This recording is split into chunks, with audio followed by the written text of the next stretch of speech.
I'd like to welcome everyone to the February 6th Board of Education. At this time, we have a roll call.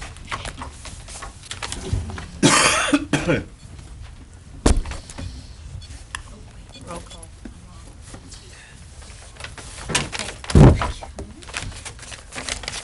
Hit your button.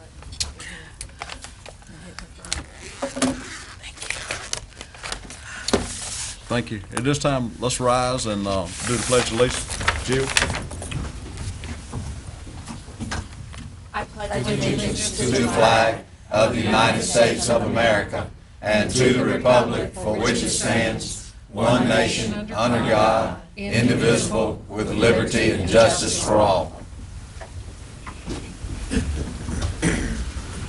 At this time, we have a moment of silence. Raph? At this time, we're going to bow our heads in a moment of silence for all that are connected with the Pitt County schools that are standing in the need of this moment of silence.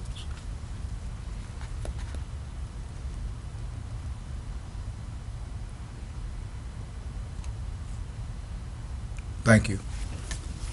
At this time, we're going to do a recognition for Matthew Ward. I'm going to ask all board members if they would like to make a comment. We'll start with Barbara. We're going to go around the table if you want to make a comment. Thank you, Billy. I would just like to welcome Mrs. Ward, and this evening I've already spoken with her. But once again, we just reiterate that Matthew was certainly a big piece of us, even though he was here a short time. And I think that each of us carry a part of him within us as we come to this place at this particular time, and we just are most appreciative of the opportunity to do so. Jill? I'd like to say again what I said at our last meeting. I think that Matthew carried on the spirit that Michael Dixon brought to this group, and he tried his best to bring us together and unify us and have us constantly reminded us why we were here and what our purpose was, and we will miss that voice. Mary? Yes, I would like to say that I, will always hold Matthew in high regards in my heart. We were childhood friends, and it was just a pleasure to have him, to serve on the board with me. I learned a lot from Matthew, but the main thing I want to say that I learned most of all from him is tolerance. I learned tolerance from him and his stick-to-itness, even though he was as sick, and I don't think a lot of people know, Edna, how sick Matthew really, really was. And even though, regardless of his illness, he endured throughout and worked until the end on behalf of the children of Pitt County. And for that, I'm, truly grateful, and I know some of my constituents and other people, throughout our community still talk about him today. And thank you for being a part of us also, because you was there with him through a lot of the good times we had, on the board. And I appreciate you for that, and thank you. This is what I can't see you, but I feel you. There you are. Thank you for sharing Matthew with us. I had the honor and pleasure of serving on a couple of committees with him, and I agree. I don't think I realized the depth of his illnesses, but when he came, he was a trooper, and he never brought that with him. He was there to make good decisions on behalf of the children of Pitt County. I appreciated his sharing his wisdom and his knowledge and his ability to make decisions based on the betterment of this county, and I very much appreciated that, and I'm sorry that I just didn't get to know him better. I will say thank you again, not only for sharing Matthew with this board, but with the thousands of children. I know that that was really his mission.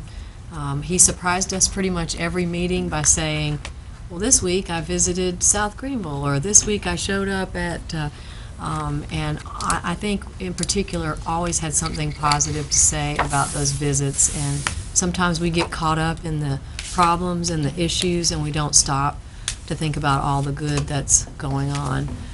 The other profound impact he had on me personally, Mrs. Ward, was we were troopsing all over Raleigh, going to a legislative delegation session, and at a couple of points, Matthew said, y'all can go on, I'll catch up, because I think he'd had a pacemaker put in like Yes, 2 days he or did. something before we went to Raleigh, and at that moment shared his own personal challenges, and I think we're also quick to have a sneeze and think we might need to stay home.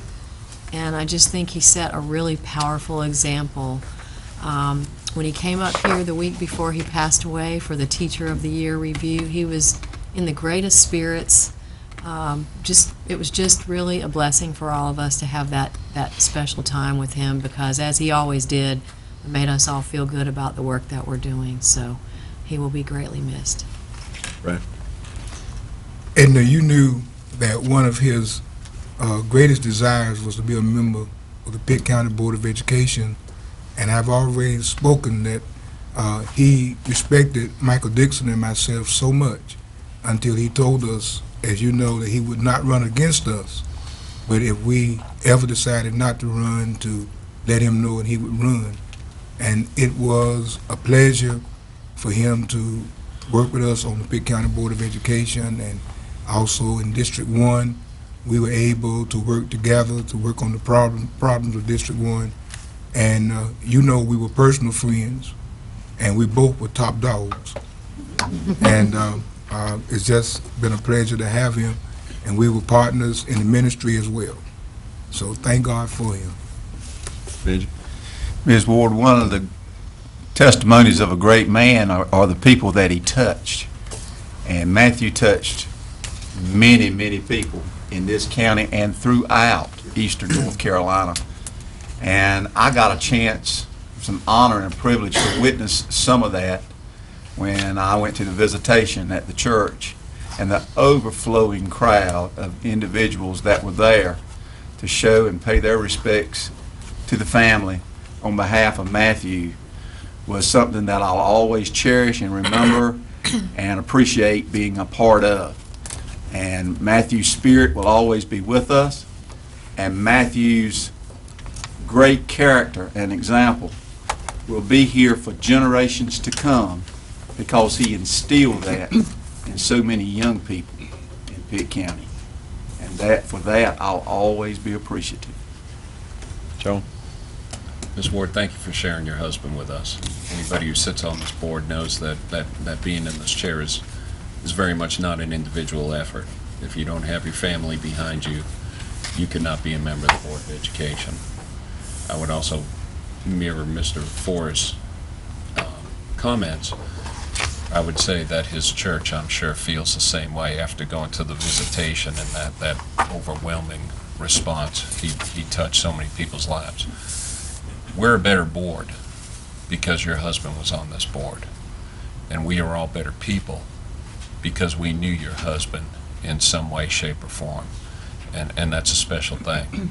And in this day and age, we as Americans seek positive male role models, and your husband was and continues to be a positive male role model, and the whole community thanks you for that. Christine? Mrs. Ward, Sean Kenny and I went to Raleigh with your husband for the School Board 101, and I felt a real bond with Matthew because I knew him on a different personal level, but also because we shared a passion for what we were doing, that we wanted to serve, and the purposes, the noble purposes that we wanted for the school system. And I had the greatest hope for him. He bridged all the gaps in the schools, on this board, in the community, and I personally will miss him very much. I do, and will continue to. Mark? Ms. Ward, I would like to just echo a lot of the sentiments that have been said around this table earlier tonight. Matthew was a really good person, and he cared a lot about the children of Pitt County and doing what was right all the time. And I remember when I was in the hospital and sick, and I had understood that Matthew was in the hospital sick at the same time, and I had asked around about Matthew, and they said, well, we can't let you know any information that's confidential. And next thing I know, you were in my room, and that brought a bright spot to my day. And Matthew is just the best of the best, and there will not be another one like him. And I'm better off for knowing him, even though it's for a short period of time. But he was one of the best. Thank you. Hey, Ms. Ward, you know that Matthew and I worked together back 1998 at Aiden Middle School. And that was, I can just cherish that year that we worked together. It was great. And we had some fun times. And I got to know you during that time. Also enjoyed preaching at his church back in 2010. He asked me, and I cherished that moment. And I also cherished the moment of speaking at his visitation. Those words that I said, I truly meant. And I think all of us should take from this that we need to look at each other and say these good things about each other before something tragic like this happens. We need to go to each other and tell each one of us the good things that we all have and how we care about one another before a tragedy like this happens, and then it's said. It would have been nice if Matthew had heard all of this and been able to hear it for himself. And I think this board needs to continue to remember you and your family. We should not just forget you now, because you're going to need us and all your friends from this point forward. And I just say that Matthew did a wonderful job, not only in saving kids, but in saving souls. Thank you. Ms. Ward, I like to say that I enjoyed the time that y'all came out and eat, and I can just see Matthew sitting back at the table now chopping on those pork chops. And he was telling my mom, I said, Miss Peaton, that I believe these are the best pork chops I ever had. And I won't never forget the times y'all come out there and eat pork chops and all. And the last time I really had a lot of conversation with Matthew was at the hospital on Sunday morning. And he called me, he said, I want to talk to you. And I said, okay. So Sunday morning I rode over to the hospital, and Matthew then told me, I said, where's your wife at? He said, well, she's going on down to the church. And he sat right there and told how much he loved this whole board. And he loved to be on this board, and how much this board meant to him, and how much his family meant to him. And I won't never forget that Sunday morning, is, the time we spent together right there in the hospital. And this time we would like for you to come forward. Ralph and Dr. Emery and I would like to give you something.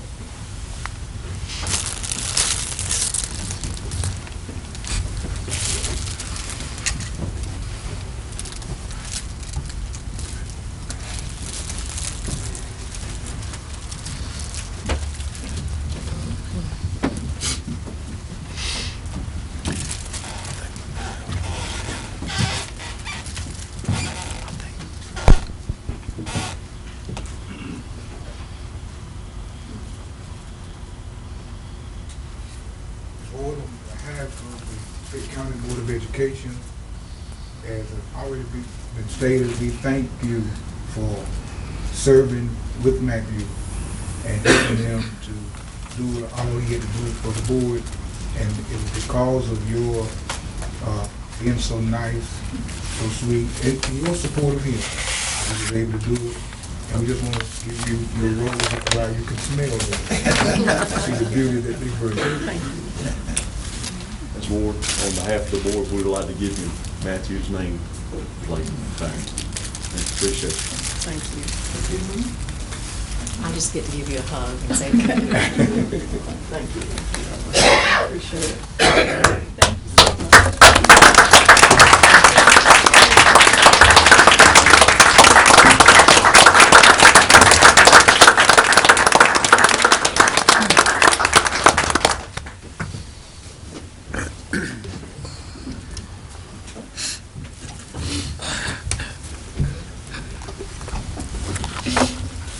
Under routine business, is there adjustments to the agenda? Mr. Chairman, I'd like to make a motion to adjust the agenda. Okay. My motion is, I move that we provide 2 items of business under new business and let them be the first 2 items of business. One being the addition of Michael Cowan for a report on finances, and the other being a presentation by state school board member Gene Woolard. Second. I got a motion on the floor and a second. Any discussion? If not, let's vote.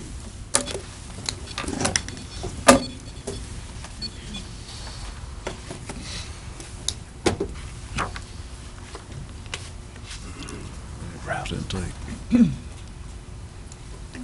Confirm. Thank you. No public expression, Heather? Okay, if not, spotlight teaching and learning, Michael Cowan.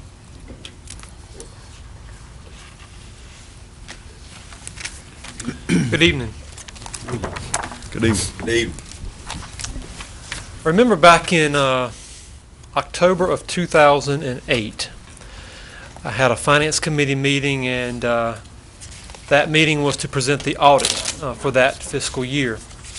And I was extremely nervous about that meeting because I had to present that our child nutrition program had lost over $1 million. And I remember at that time, Donna Ware, who had just come back to Pitt County Schools as the director of the child nutrition program, I remember having a conversation with her. It's like, I don't like this feeling. I don't like to have to go in and talk about Pitt County Schools losing $1 million in its child nutrition program.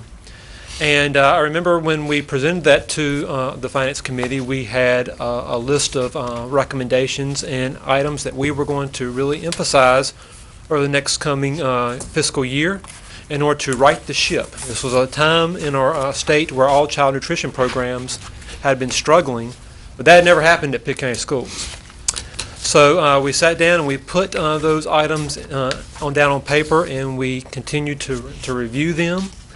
And over a 2-3 year period, we righted the ship. Matter of fact, we turned that around, and we have recouped and then some the $1 million that we lost in that program. And that is a reflection of the individuals that we have that lead that program, from the supervisors to the cafeteria managers and to the 200+ individuals that we have that operate the cafeterias and the lunch program on a daily basis, providing a good smile and a cheerful attitude to all of our students. That could be not possible without the leadership of Leanne Silman, who is here today. She has been our director for the last year, more than a year, for the child nutrition program, who replaced Donna and has kept the ball rolling. I say I'm pretty tight with $1, but sometimes I believe that this woman's got me beat. But we have been very successful in our financial operations for the child nutrition program over the last several years. We've put a lot of things in place, changing our purchasing cooperative a couple times in order to improve pricing.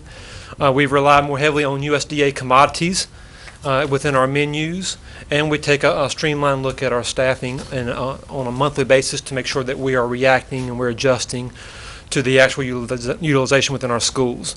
But ultimately, it's about the million-plus meals that we serve to our students on an annual basis. That's what it's all about. A lot of these students not only depend on that meal to get them going, the foundation for their learning environment through the day, but in many times it might be the only meal that they get. So we are fortunate that we have a strong staff, a director that comes to us from Nash Rocky Mountain and from Roanoke Rapids with experience, who is continuing that great reputation of a strong child nutrition program and providing to our students the meals and nutrition that they need on a daily basis to make it through the instructional day. What I'm going to do is I'm going to turn it over to Leanne for a couple of minutes to provide you some highlights on the child nutrition program. Thank you, Mr. Cowan, and thank you for the opportunity to come and speak with you this evening and share some things about our child nutrition program. I'm very proud to be a part of Pitt County Schools Child Nutrition Program. They've held a high standard and have enjoyed a really wonderful reputation throughout the state for many, many, many years. And when the opportunity came available and I thought I might apply for the position, I wanted to jump right on that. And it turned out to be a very good thing for me. I've prepared a little handout for you. It's on a blue piece of paper, and it kind of highlights some of the things I'd like to talk about this evening. Just to give you an overview of our program, our Child Nutrition Services participates in several programs through the food service offerings that we have. The National School Breakfast Program, the National School Lunch Program, there's an after-school program, Fresh Fruit and Vegetable Grant Program, and the Summer Feeding Program. We expect to serve about 3 million meals this school year. By the end of the year, at the end of December, we had already served 1.5 million meals to our students here in Pitt County.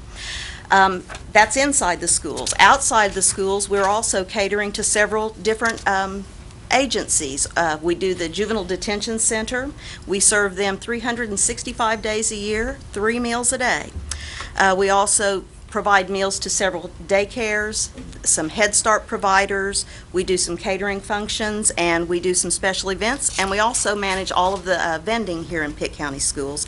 And we do provide meals also to the Greenville Homeless Shelter. We do breakfast for them every day.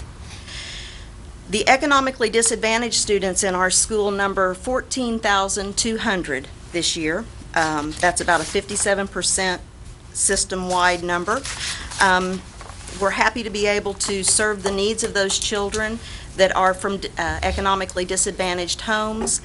We were processing all of those free and reduced applications at the beginning of the year, but the Department of Social Services and the Child Nutrition Program have developed a relationship so that we're able to directly certify all of the students in our school system that are receiving food stamps or receiving temporary assistance for needy families. And that has reduced our paperwork, but has also captured a lot of students that may not, or a lot of households that may not have applied for those free meal benefits. So we feel like we are, particularly high school kids that may be reluctant to apply for those benefits, we're able to capture those through this new cooperative effort with DHHS. We've had a very robust summer feeding program, and we will continue to pursue summer feeding programs. Last year, we ran 16 sites. We're doing assessments this year to determine where we're going to open feeding sites. You can see that we did over 16,000 breakfasts and over 60,000 lunches in 44 days last summer. The program's designed to meet the needs of kids that may have some food insecurities during the summer break. A lot of kids come to us and they get their two squares with us and may not have other meals until they return to us. So this is really an opportunity for us to meet the needs of those children when they're not under our roof during the regular school year.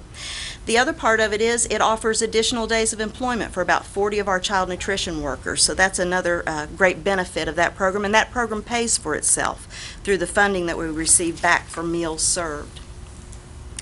We're very serious about nutritional integrity of our meals. Many people have stated that child nutrition and school lunches are broken, and I have a little bit of a heartburn when I hear that, because I've never really felt like we were broken. There are some improvements that we needed to make sure, but you know, celebrities can't fix us. We have to do that ourselves. And in Pitt County, you all ran a pilot several years ago and tried to introduce new standards that had been sent down from USDA, and I know you probably lost a lot of money while you were doing that. It's very difficult to introduce very, very healthy foods that students want to eat and convince them to consume those foods. So we're trying to offer foods that students really enjoy eating, but manufacturers are doing a good job of making those typical foods more healthy for us, like our pizzas have whole grain wheat in the crust. We serve skim mozzarella on those. A lot of the products that we serve are turkey, so they're lower in calories and lower in fat content. And we assess our menus on a monthly basis. We have a committee that comes together, and we're fortunate to have a registered dietitian on our staff, and her position is partly funded through a grant through the Hospital Foundation. We're very, very lucky to have that here in Pitt County Schools. She conducts 2 formal analysis of menus that we serve each year, and we look for targets for a lot of different things, like calories, total fat, saturated fat, trans fats. You can see that all in the information that I've offered you. Additionally, we're monitoring sodium, fiber, and carbohydrates, and we've done a pretty good job. We just did an analysis in October. We're in the process of beginning our March analysis, and elementary schools typically do very good in reaching those targets. We're not having many issues there. Our middle schools are typically low in calories, so I don't know that we're making kids fat. Iron and vitamin C. In the high school, we're low in calories, iron, vitamin C and A, high in sodium, and we don't meet the 30% target for fat, but we have not exceeded 32% of calories from fat in our high school population. So we continue to work on meeting the targets or progressing toward meeting those targets. Like I said, we do have a full-time dietitian on staff with us, and in addition to keeping us on track with menu planning and offerings in the schools, she also manages about 350 special diet orders that we are required to make by federal law and that we want to make for our students that have particular needs that are documented by a physician. We offer lots of opportunities for nutrition education in and outside of the classroom. We've got a Taste Explorers program that has been very, very successful. That's part of what our dietitian does, and we're getting more and more participation in the elementary schools. The Taste Explorers program introduces unusual fruits and vegetables to students. If the teacher wants her class to participate, we prepare those particular fruits and vegetables, send them to the classroom for kids to taste. We send a information component or a lesson plan with those. And then the very next day, we offer that food on the menu system-wide. So if you ever look at our menu online, you'll see the little Taste Explorer icon, and you can see what our featured fruit or vegetable is that month. We have a local school wellness policy that you all adopted in April of 2006. Through the reauthorization of child nutrition programs, reauthorization 2010, there is going to be a need for us to update that wellness policy. We don't know exactly all the components that are going to be looked at and updated, but we hope to get guidance. They promised guidance from DPI in the fall, the 2012. So I'm sure we'll be coming back to you to revisit the student wellness policy. The new standards for reauthorization 2010 were released on January 25th by the White House, and Pitt County Schools currently meets many of those standards. With the pilot that you did many years ago, we continued to pursue those standards and not back up. We try to keep moving forward with improving the nutritional integrity of the meals that we serve. So I think that we're in a good position with these new standards. It's a 280-page document that we've not really waded through yet. We're waiting for our folks at DPI to give us some additional guidance. I think our challenges may come from the new meal pattern and some of the food options that we're going to be available to, or that we're going to be able to offer to kids. Some of the things that they're going to limit are foods that are probably highly favored among students, starchy foods, some fried foods. So we'll be making some changes, and we'll probably hear a few little panic attacks or some grumbling as it goes, but we'll try to keep those to a minimum by offering really tasty foods that our students want to eat. We're hoping to get some additional guidance on the new standards by June of 2012 because they want us to start implementing them on July 1st of 2012. So we'll be working on that. Michael mentioned the North Carolina Procurement Alliance, the buying group that we have recently joined. We've been with them for a little bit over a year. We're in our first bid cycle with them. There are 84-plus schools in North Carolina that participate in this buying cooperative. It gives us a lot of leverage in the marketplace, and it helps us save a lot of money. We've already seen, compared to this same period last year, we've saved $118,000 in food cost, and we've also saved about $50,000 in supply cost. That's just for the first half of this year. I'm hoping that we're going to have a similar savings in the second half of the year. It also gives us an opportunity to see more variety and things like that. And it also gives us the security that this bid has been reviewed by USDA. It has all the components they're looking for, so it's kind of a added insurance policy that our procurement is on track for what they're looking for. I can't say enough about the workforce here. We do have over 200 employees, and the frontline folks are just phenomenal. We have some turnover, but it seems to be relatively small compared to other school systems that I have had experience with. And they do a great job every day.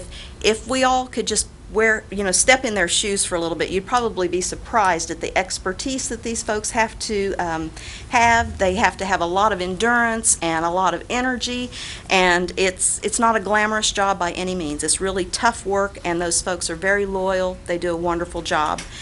And by employing the over 200 people, we're bringing about we have a payroll of about $2.5 million. So we are supporting folks, and we are also infusing that money back into our local economy. And then our program also invests about $1.2 million in benefits for the folks that we employ. We have a lot of support from other departments here in Pitt County Schools. The administration has been wonderful, but we get a lot of support from finance.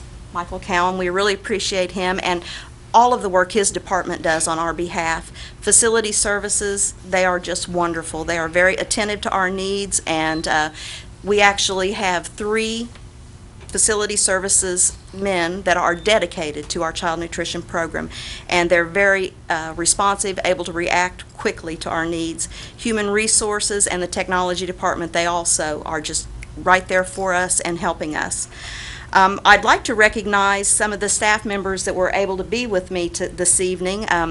There were 3 folks that could not be here. Miranda Frutiger is our dietitian on staff. Stephanie Steps is our procurement specialist.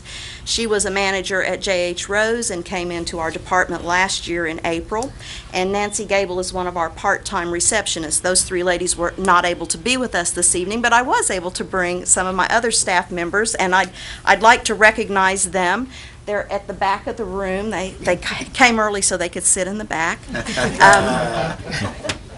Sharnetta Lowe is the most recent person that we have hired. She is also a part-time receptionist. We've set it up so we have a part-time person in the early part of the day and a part-time person to finish the afternoon.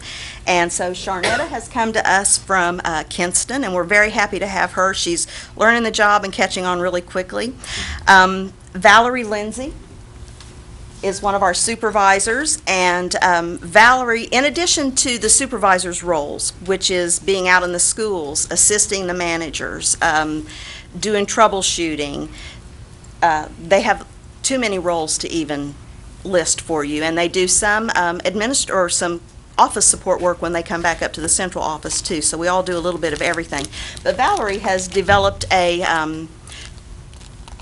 several training opportunities. We're trying to do training for our employees on early release days and on every teacher work day. It is a voluntary thing, and they are not required to attend. We do pay them for attending, but her classes have been full. I don't think she's ever had a time that she'd had less than 10 people coming into that class, and I was in one the other day, and I think there were about 60 people in that class. So she's doing a great job of offering classes that they're interested in. Khaki McDonald is another supervisor in our system, and Khaki assists in schools, of course, but she also helps us with equipment purchases. She is a procurement person in that regard, and this year we have been able to invest over $150,000 in new equipment upgrades for our schools, and we're still looking at doing some more upgrades this year. It's looking like the budget's going to hold, and we're going to be able to replace some of the equipment that has aged out or is giving us some problems, so we're looking at that. Danielle Smith is another supervisor with us this evening. Danielle is one of our newest supervisors. She came to us last April, or at the end of the last school year, so she came to us on July 1, and she moved up from a manager's position at Creekside Elementary School. And in addition to Danielle's responsibilities out in the schools, she's helping with the free and reduced application process. She is the liaison between our professional association, the School Nutrition Association, and the central office, and she offers a lot of ideas for promotions and things like that out in the schools. Elizabeth Robertson is a bookkeeper in our office. Elizabeth takes care of accounts payable, billings. She tracks our USDA commodities and pays all of our invoices every month or every week, and that is a task in itself, but cheerfully does it and stays on track. Ann Knight is another bookkeeper in our department. She manages billing, she does accounts receivable, but her real claim to fame, according to somebody that called today, is she knows everything about everything. So she's the go-to gal out on the street, I guess. But she manages a lot of our technology, the software that we use in our back office, out at the schools at the point of sale, and also our Pay For It program, which allows parents to go online and pay for meals using a credit card, so their child always has the security of knowing that there's money on their account at the schools. And if you would like more information about our program, please go to our page on the website, and the address is there at the bottom. And I thank you for your time. Thank you, Michael. This time, do I hear a motion for consent items? Motion to approve. Second. Got a motion and a second. Is there any discussion? If not, let's vote.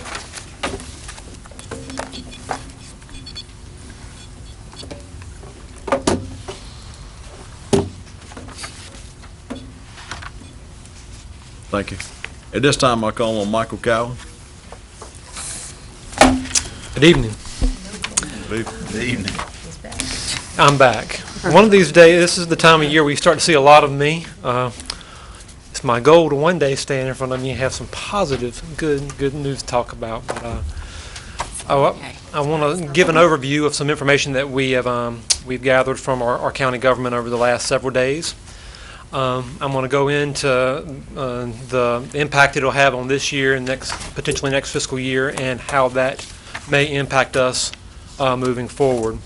Before going into that, I can't stress enough how fortunate we are for our county government and the commitment that they have made to education. They truly value education, and we appreciate that and respect everything they do for our students. It's fair to say we could not do what we do without the Pitt County Commissioners and the support that we receive from the individuals that meet in this office and downstairs.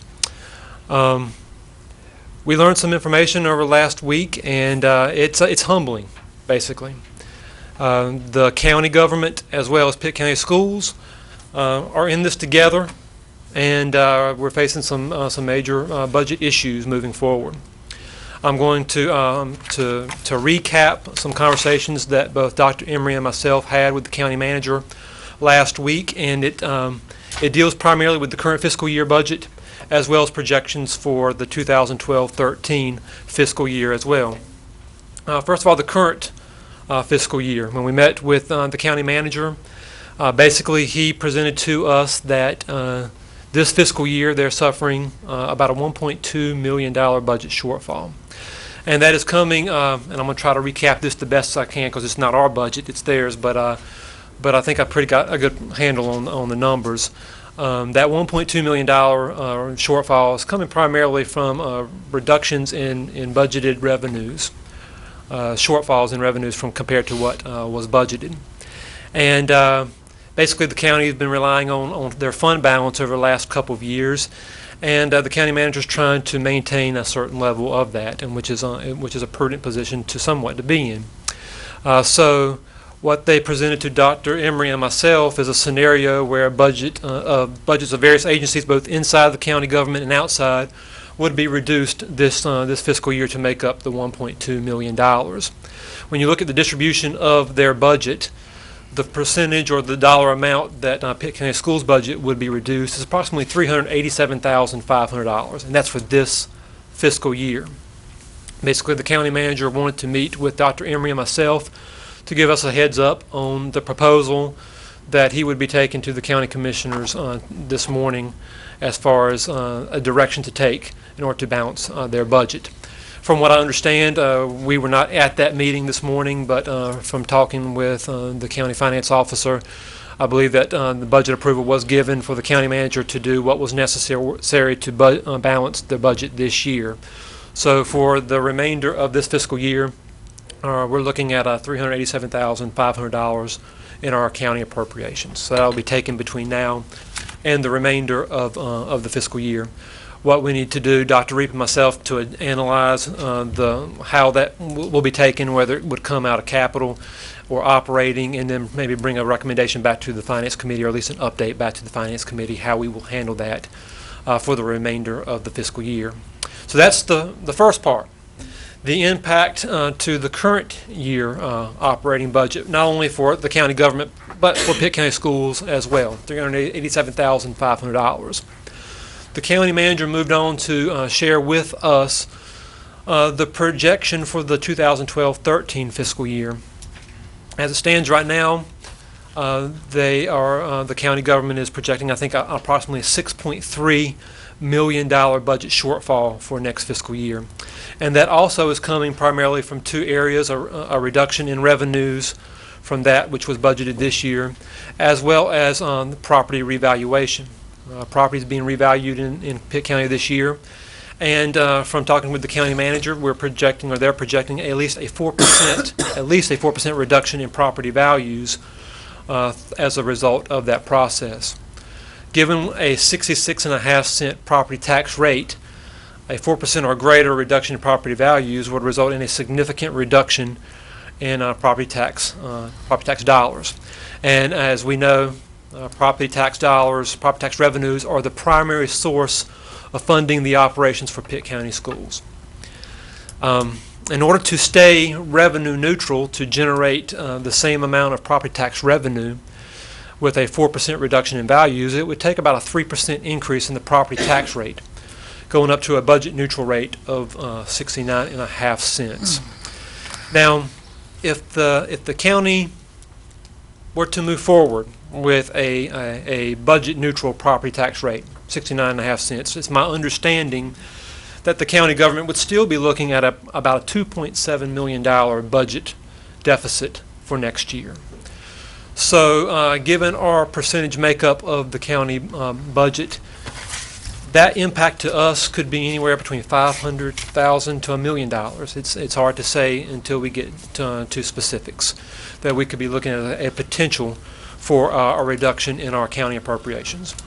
If the county government does not decide to go budget neutral, then again, the county government could be looking at a $6.3 million budget shortfall moving into next year, which I don't even want to even think about what kind of impact that would have on our operations, but it would probably be $1 million plus. This is coming at a time where over the last couple of years we have had significant budget reductions. This year we sent back $6.8 million to the state. This year, $6.8 million to the state, which equates to a reduction of approximately 162.5 teacher and teacher assistant positions. That represents 162.5 positions that we have less in our classroom, combination of both teachers and teacher assistants. Automatically, we know we got to plan for an additional $1.2 million reduction in next year's state budget because discretionary increases will increase another $1.2 million. So next year, instead of sending back $6.8 million, we'll be sending back $8 million to the state. Our finance committee, working diligently last year, was able to redirect about $1 million in our local budget, state and local budget, in order to offset budget reductions and to protect staff as much as possible given the type of level of reductions that we've seen, the $6.8 million. No, another $1.2 million coming around the bend. That $1 million worth of redirections include the likes of eliminating the teacher supplement for new teachers until tenure has been earned, and cutting basically 100% of our local teacher mentor allotment, which was dedicated to molding our new beginning teachers. $1 million redirected. So we're not looking at additional budget cuts, not only at the state level, but potentially at the county level as well. And to compound the issue, when we look at reductions of county funding, it only has the potential to impact us even greater, given the way the state allocates its low wealth dollars to Pitt County. Given our economic makeup here in Pitt County, we are a low wealth county. We have consistently averaged a low wealth percentage as calculated by the state, about 84%. And I forgot to bring my sample calculation of the low wealth allotment. I showed it a couple years ago, and it went from like here to the floor because I wanted to show you. I wanted to put it on my wall, but it wouldn't fit. It was too long. But it's a long, drawn-out calculation that will go through and determine our economic makeup and allot dollars to us. Right now, we were receiving about a little bit more than $6 million in low wealth dollars here in Pitt County. And unlike many other counties that receive low wealth dollars, we spend 100% of that on teachers to fund about 140 positions, teaching positions, anywhere from regular instructional positions to AG positions, LEP, AG, CTE, across the full spectrum of our instructional makeup. So what is peculiar about this formula is that it does not only look at what is considered to be your low wealth percentage based off your economic makeup in your county, but it also looks at the dollars that the county is providing for local education. And significant reductions in local funding have the impact to reduce or not eliminate the state low wealth allotment. So any dollars that are reduced on the local side, we also have to take in light of the potential impact it could have on our state low wealth allocation, with the worst case scenario, if the reductions are significant enough, that it would eliminate it in total. I've got a conference call with the Department of Public Instruction later on this week where I'll be going through different scenarios that I've already put together or that I'm working on as we speak, in order to formulate different impacts so I can share that with the Finance Committee. So that is what we're looking at. We are looking at the potential for impacts not only at the state level but with the local level, and this board has done phenomenal, I will say, of protecting our classroom and in managing the budget reductions that we have suffered over the last couple of years. Words can't be said enough about the commitment you've shown to our classroom. We are also, again, very thankful to our county commissioners for the value they place on education. The way I look at this, and I think the majority of you would too, is that this is, again, a partnership. We're in this together, and that we need to be communicating with each other to understand the impact that the budget reductions will have on our operations, and also to be looking at what kind of solutions together we can come up with so that both areas are able to manage their budgets efficiently and effectively, but also to minimize the impact on our classrooms. And I think that we both boards would share that commitment. It's all in how we get there.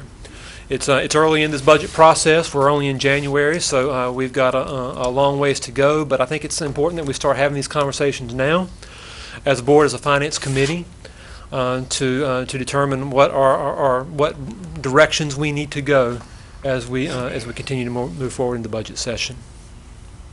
Anybody got any questions? Okay. I do want to just say, not as a scare tactic or anything else, but Michael and I may be letting you all know of certain areas that we freeze. We've done this in the past. You can always lift the freeze after you've had a chance to look at things, but if certain things get spent or positions get filled before, it's hard to go back and undo that. So we may do some temporary freeze here until we have a chance to look at it with the Finance Committee. In past springs, we've had to do what we've called a freeze of all non-essential personnel, and I hate to call anybody non-essential, but that's typically things outside of a classroom, and then we look at those individually so that we either place a sub in there so that we're not letting somebody go at the end of the year. And again, this is not to cause a panic or anything, but I think we may need to move quickly, particularly on this sum that we have to return this school year. So we'll keep you posted. I just want you to know we may go ahead and take some steps internally until we can get some recommendations to the Finance Committee. Thank you. Chairman, Yes. if I might ask the question, Michael, this is not our budget that we're dealing with directly that will affect ours. Has any talk been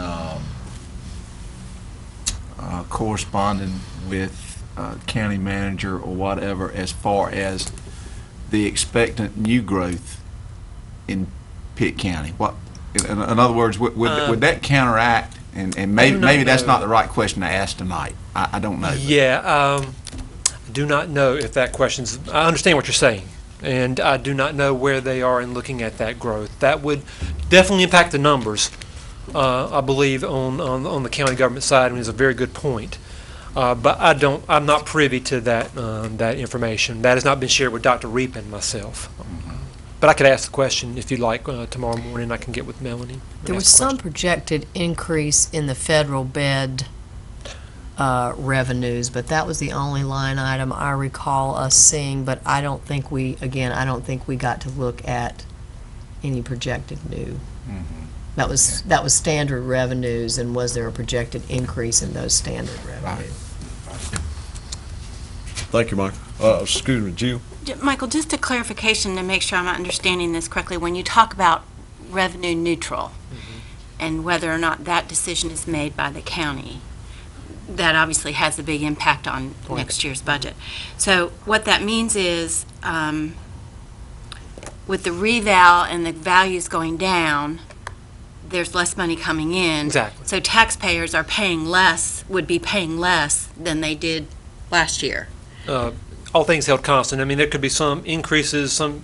Well, depending yes, on whether but your yeah. property value But went up or overall, down. yeah, you would expect that to average out to be a reduction. So for our revenue household. neutral would be raising the tax rate to the point where most It means people would be flat, paying yes. about what they've been paying. Is that Yeah, correct? That's right. Okay, so it's a Exactly. percentage increase, but it's not That's right. necessarily a tax increase. It's basically the same thing as when the property values increase, you reduce the rate to stay neutral. It's just the And opposite. when the values go down, then you increase the rate to stay neutral. Exactly. Thank you. Anybody else? Thank you, Mike. All right. Yeah. At this time, I call on Benji to introduce our guests. Mr. Chairman and Board, it is indeed a pleasure for me at this time to be able to introduce our State Board of Education representative that represents us here in Pitt County and also 17 counties in Northeast North Carolina, Ms. Jean Woolard. Jean, I'm going to let you come forward while I continue to talk about you for just a minute. Go right on over there to the speaker stand. But Jean is a champion for education in this state. Don't you embarrass me, Benji. I'm not going to do that. She's a champion for education in this state, and particularly in the northeast region of this state. She has a passion for education. She originally went to Washington High School in Beaufort County Schools. She taught for 31 years in public education. There's a State Board of Education member that knows what's going on in education. Some members are selected and appointed for various and sundry reasons, but we've got a State Board of Education member, Mr. Chairman, that recognizes and understands what goes on in the classroom on an everyday basis. She's a champion for all the children in the Northeast region.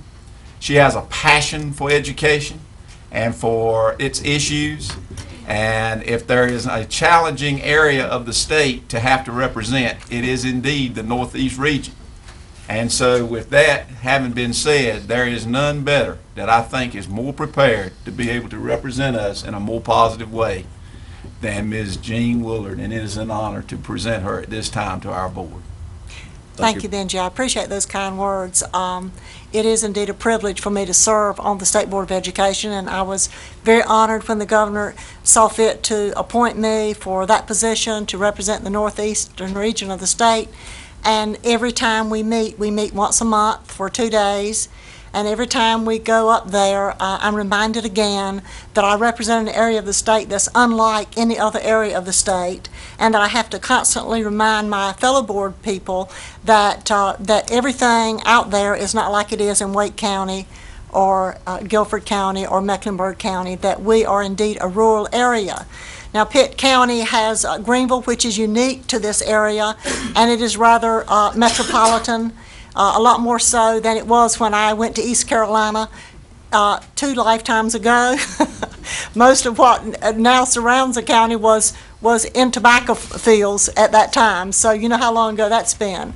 But I have to kind of bring them back to reality and say, you know, everything is not like it is here, and I truly believe that we have to extend the same opportunities to the children in the rural areas that we extend to the children in the metropolitan areas of this state. And we have to keep constant vigil to make sure that that happens for our children out here. Now, there are several things that have happened since I've been there that have made things a little bit different. And one of the things Michael Cowan has addressed tonight is, you know, the whole budget problem. And it is very sobering to hear him outline what might happen here in Pitt County. So if things are bad here, you can imagine how much worse it probably is out there in some of the smaller counties where we don't have the tax base that you are fortunate enough to have here in Pitt County. So, you know, it is a very far-reaching problem, and it's going to get worse. Given the leadership in the General Assembly, if I can stand on my political soapbox for a few minutes, they don't seem to recognize the impact that the budget cuts are having on public education in this state. And at the same time, when we have experienced all these the shortfall in revenue, and all the revenue, the sales tax revenue is down. At the same time that we're experiencing these cutbacks, you know, we have the whole charter school issue, which is another whole thing out there, and the legislature has seen fit at the same time that we're cutting dollars for education to allow the cap to be lifted on charter schools. So that presents another whole set of budgetary problems that I see for us. And, you know, it's a constant balancing act to figure out how we can make things work for the children in this state. So, but when I first got on the State Board of Education, I was totally overwhelmed when I got up there. And there was this big table, and we're all sitting around the table, and they had a swearing-in ceremony for me. And one of my daughters came. I have 2 daughters. One lives in Chapel Hill, and the other one lives in Atlanta. So the Chapel Hill daughter came with her husband and her 2 children. And my 10-year-old grandson was very impressed. And when they got back home, he was asking his mother about the whole situation. Well, he was trying to figure out exactly what my role was, and my grandchildren call me Mama Jean. And so Lee said she tried to explain to him as best she could about how, you know, we represent, you know, education across the state, and we make policy and all that kind of stuff. And she said when she finished explaining it to him, you know, he looked down and he said, well, does this mean that Mama Jean's in government? And we were not quite sure whether he meant that as a compliment or not, but so Mama Jean is now in government, and I'm up there on the State Board of Education trying to do the best I can to represent the people down here. But after I kind of got over the culture shock of being there, I felt that my role was to be responsive to the needs of my constituents. That if I'm going to represent in the Northeast, I have to be open and listen to the problems that might arise up here. And so one of the first phone calls I had came from Jennifer Little over here, representing the interests of Rose High School with the whole scenario of the North Carolina High School Athletic Association assigning Rose High School to this conference that meant that the children had to get out of school, my God, it seemed to me like a whole day, to get to the South Carolina line to play sports. Well, I said, this is ludicrous, you know. What in the world is going on here? So I came and met with them, and so I took this problem that I perceived as a real problem to the State Board of Education. It wasn't anything on the agenda, so I talked privately with Dr. Harrison about it. And being athletically minded, I didn't get very far with him, so I talked to Dr. Atkinson, and I said, if it affects the academic performance of the children in this state, it is the business of the State Board of Education to address this problem. So Dr. Atkinson appointed me to serve on the realignment committee for the next redoing of everything in athletics in North Carolina. So I have been serving on that committee, and it has been a grueling task, but I'm doing the best I can. And when I went there the first time, surrounded, and your athletic director was there, and I was one of 3 women who was appointed across the state to represent them. But Dr. Atkinson appointed me to represent the Department of Public Instruction. But when we got a chance to introduce ourselves, I let them know that I was representing the Department of Public Instruction, but I also was a member of the State Board of Education, and that I am concerned about the assignments in the conferences, and that I don't want our children traveling halfway across the state to play in athletic competitions. So we are still working that out. So far, it's looking good. Maybe they're listening, but we'll see how it all turns out. But I'm in there trying to represent our people, because I feel like that is my job to do. And then another thing that just kind of fell in my lap as I took on this awesome role, this daunting role of representing the Northeast, was the whole issue of the regional high school. And this thing had been going on, it had been kind of out there, for several years. It's a result of the Lieutenant Governor Walter Dalton's Jobs Commission. And I know that Benji has talked to y'all about this at length and many times in the past about this regional high school. And so I kind of took that fight up and decided that we couldn't let that whole issue die, that we need an opportunity to offer something special to our children in the Northeast.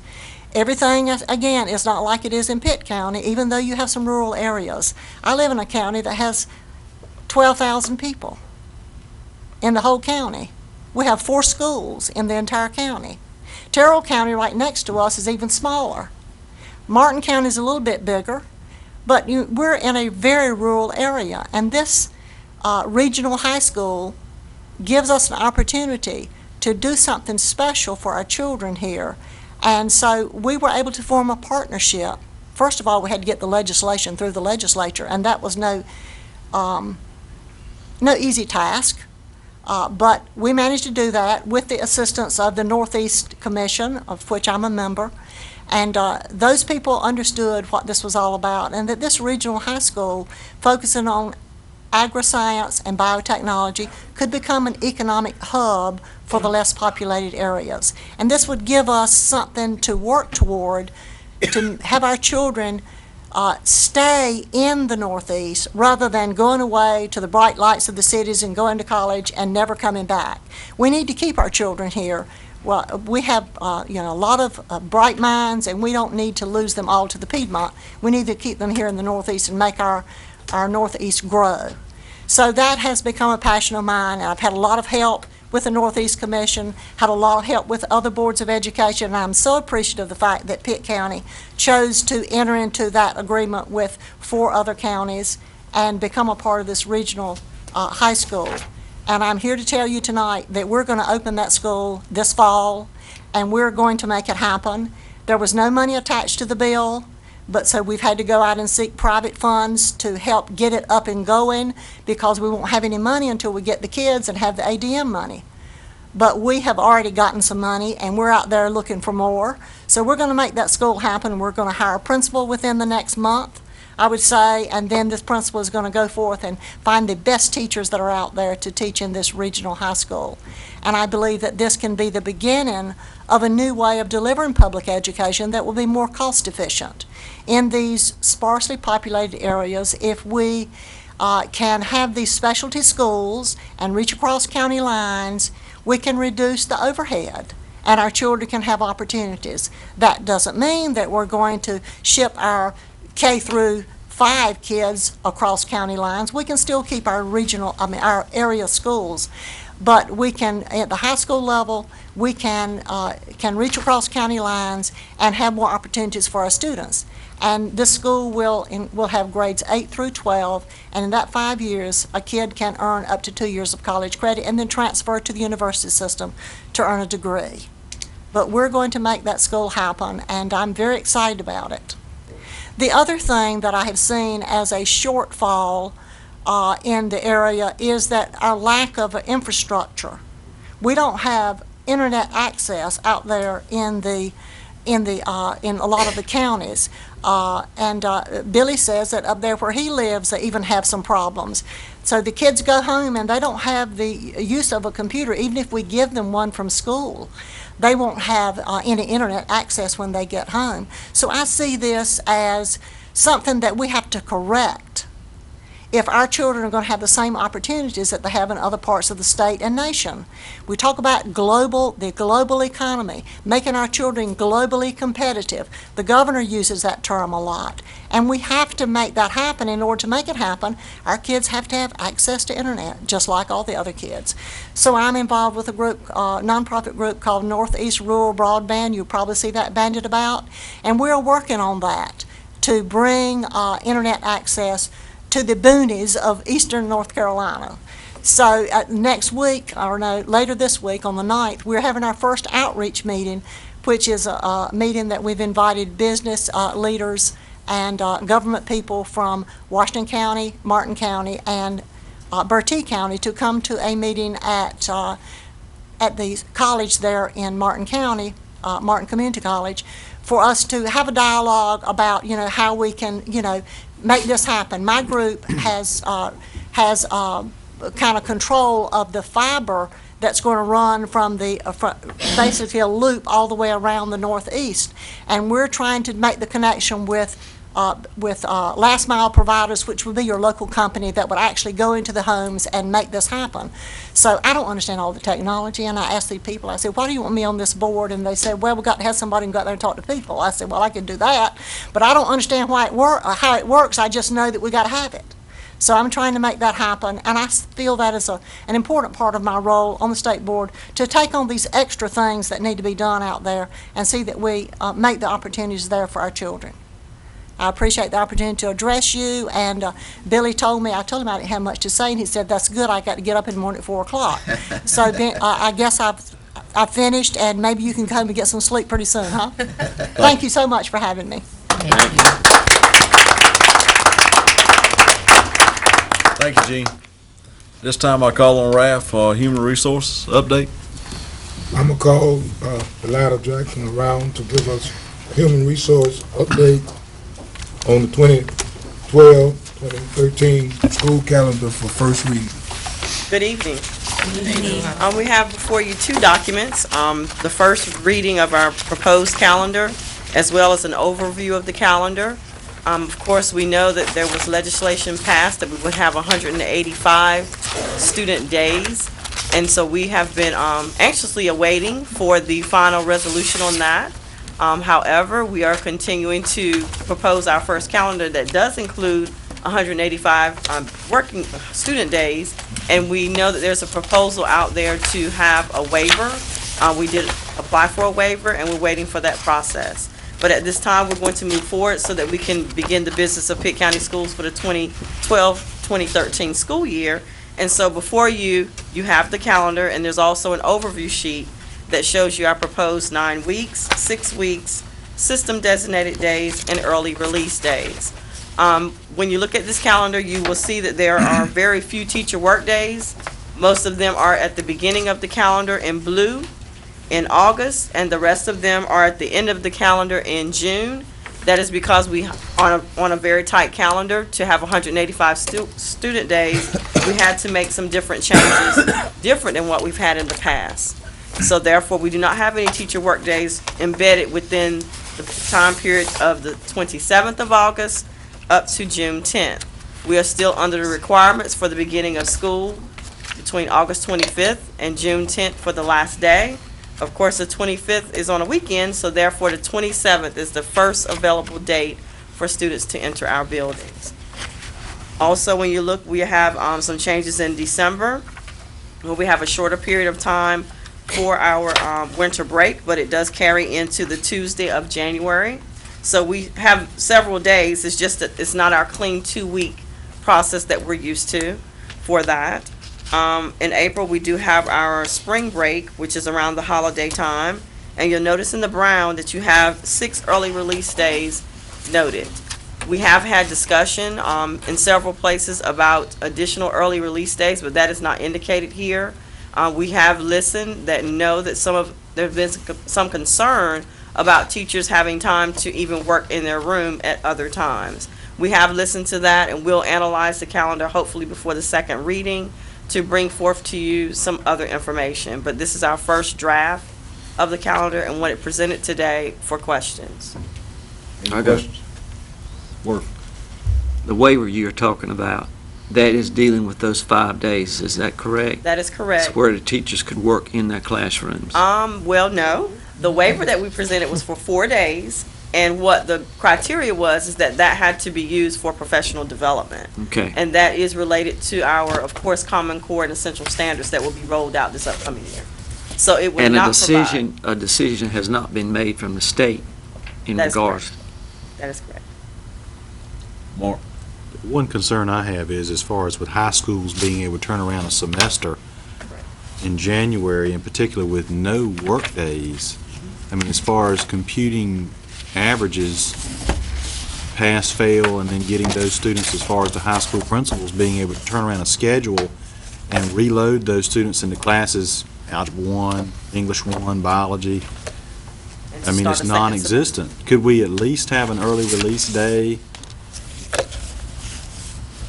I'd like to see at least one per month.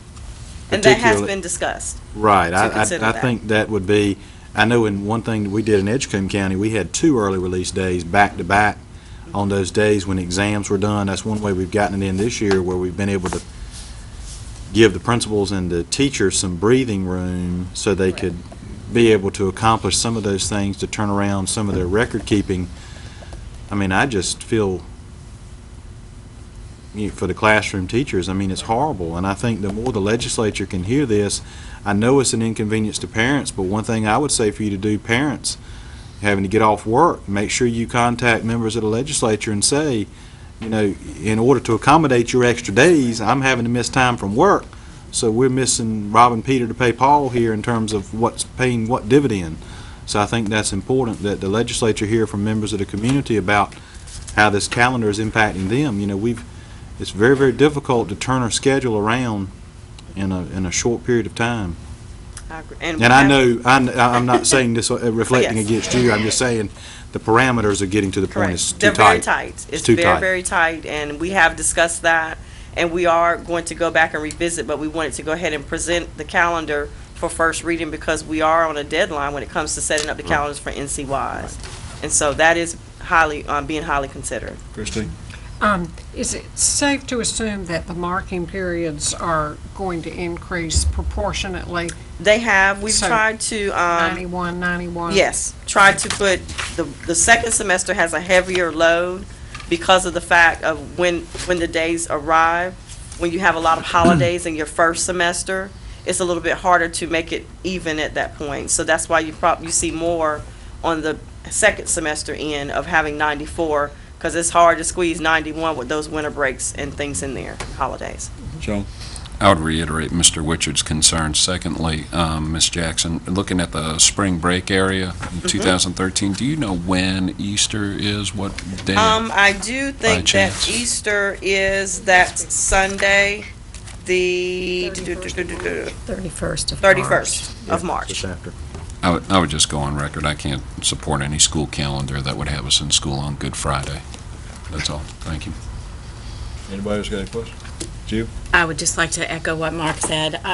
This is just a horrible calendar for our teachers and therefore our students.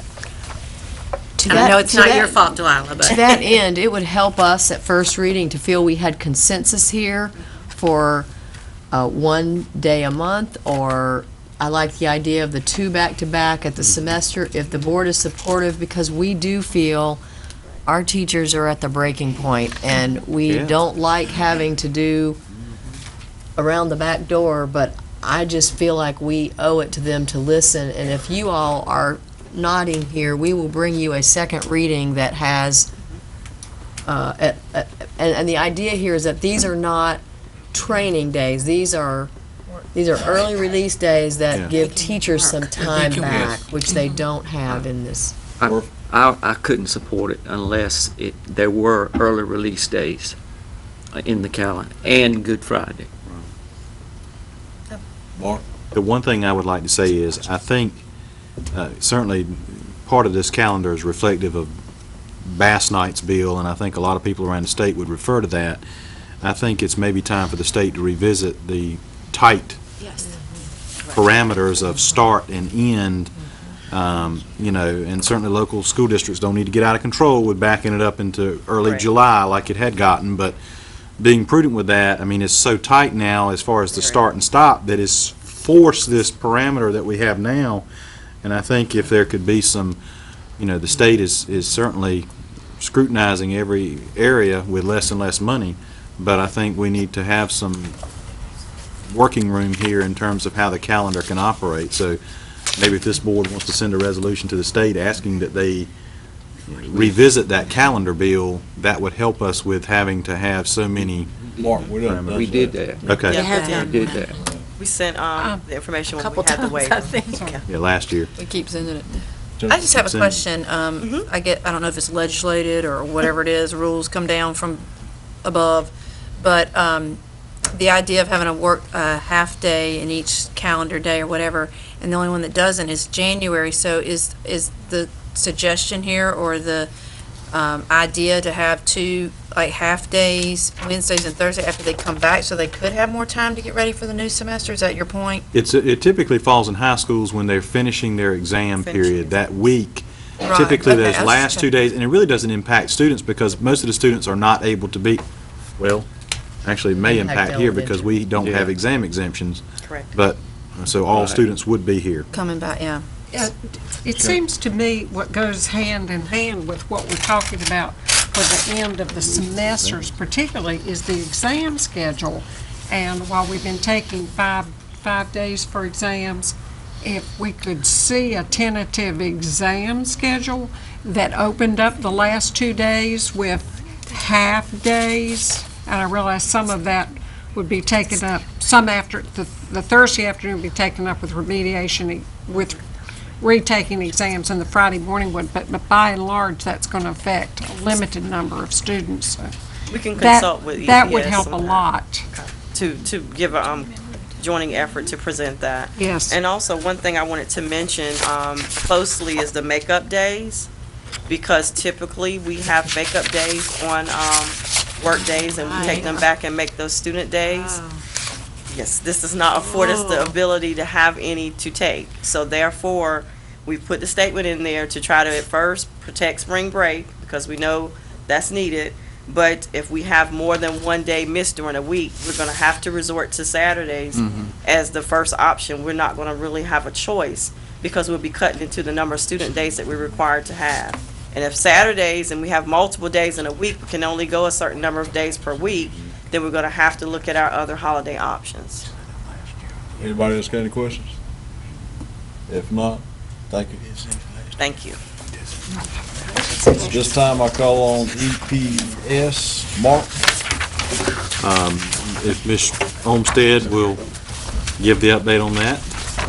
Good evening. Well, I thought was hoping I could bring some happy news, but I'm just going to add to the burden. First of all, glad to be here. Glad y'all are here. Tying right in with Delilah. When the state of North Carolina accepted the money from the feds for Race to the Top, one of the agreements of that was to extend learning time. And that's why our school calendar went from 180 days to 185 student days. Of course, now the feds didn't know that we had our boxed-in legislation going on.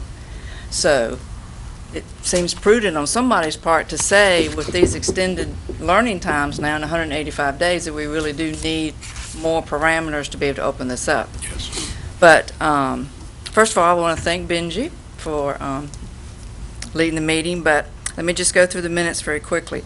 I asked Tom Feller, who's our Race to the Top coordinator. He's in charge of our staff development rollout for Common Core.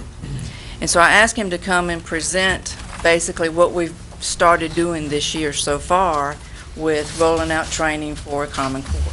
Common Core, let me kind of give the background here. Common Core are the new standards that the 48 states agreed to for math and English language arts.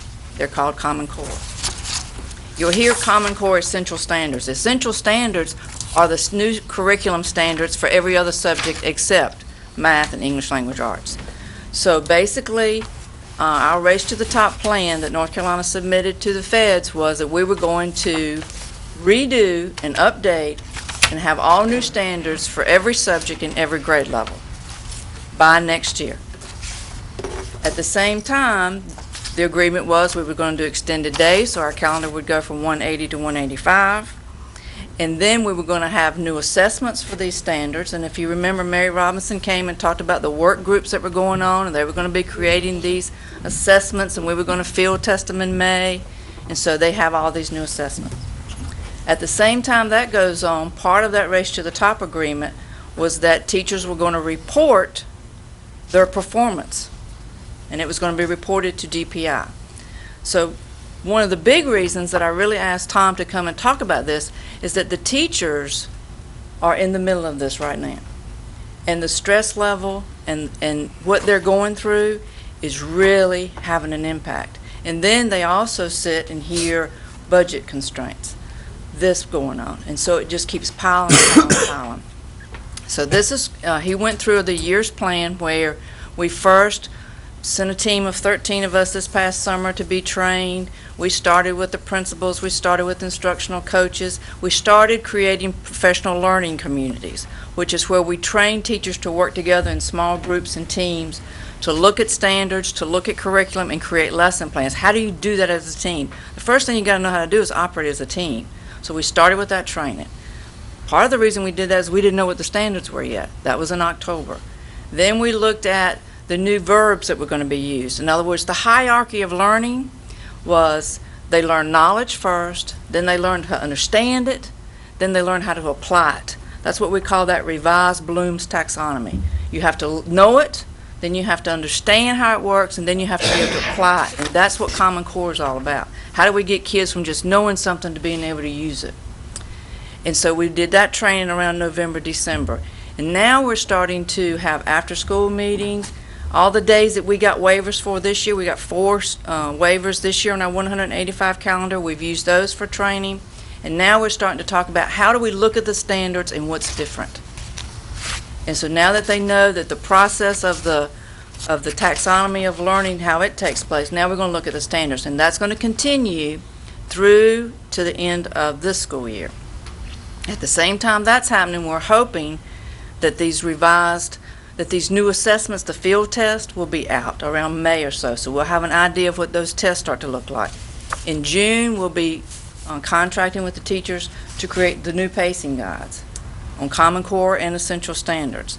And then we've invited the Summer Institute, which is DPI folks, to come down here and work with us at our county in July to work with us so that we know that we're right on track, and then it rolls out in the fall.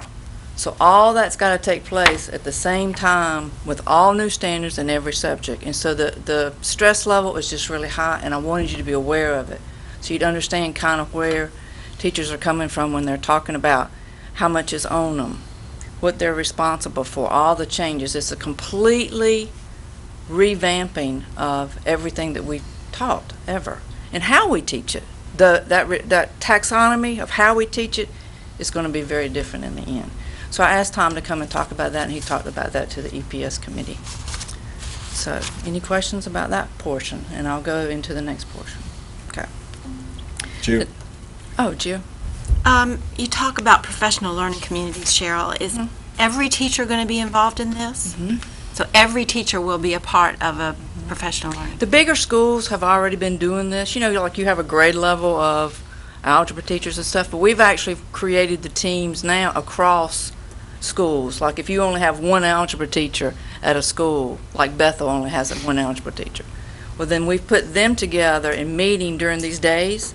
They actually come together with other teachers that are singles so that they have somebody to create lessons with, to discuss the standards, what's different, those kind of things. So yes. And out of this will eventually come the pacing guides?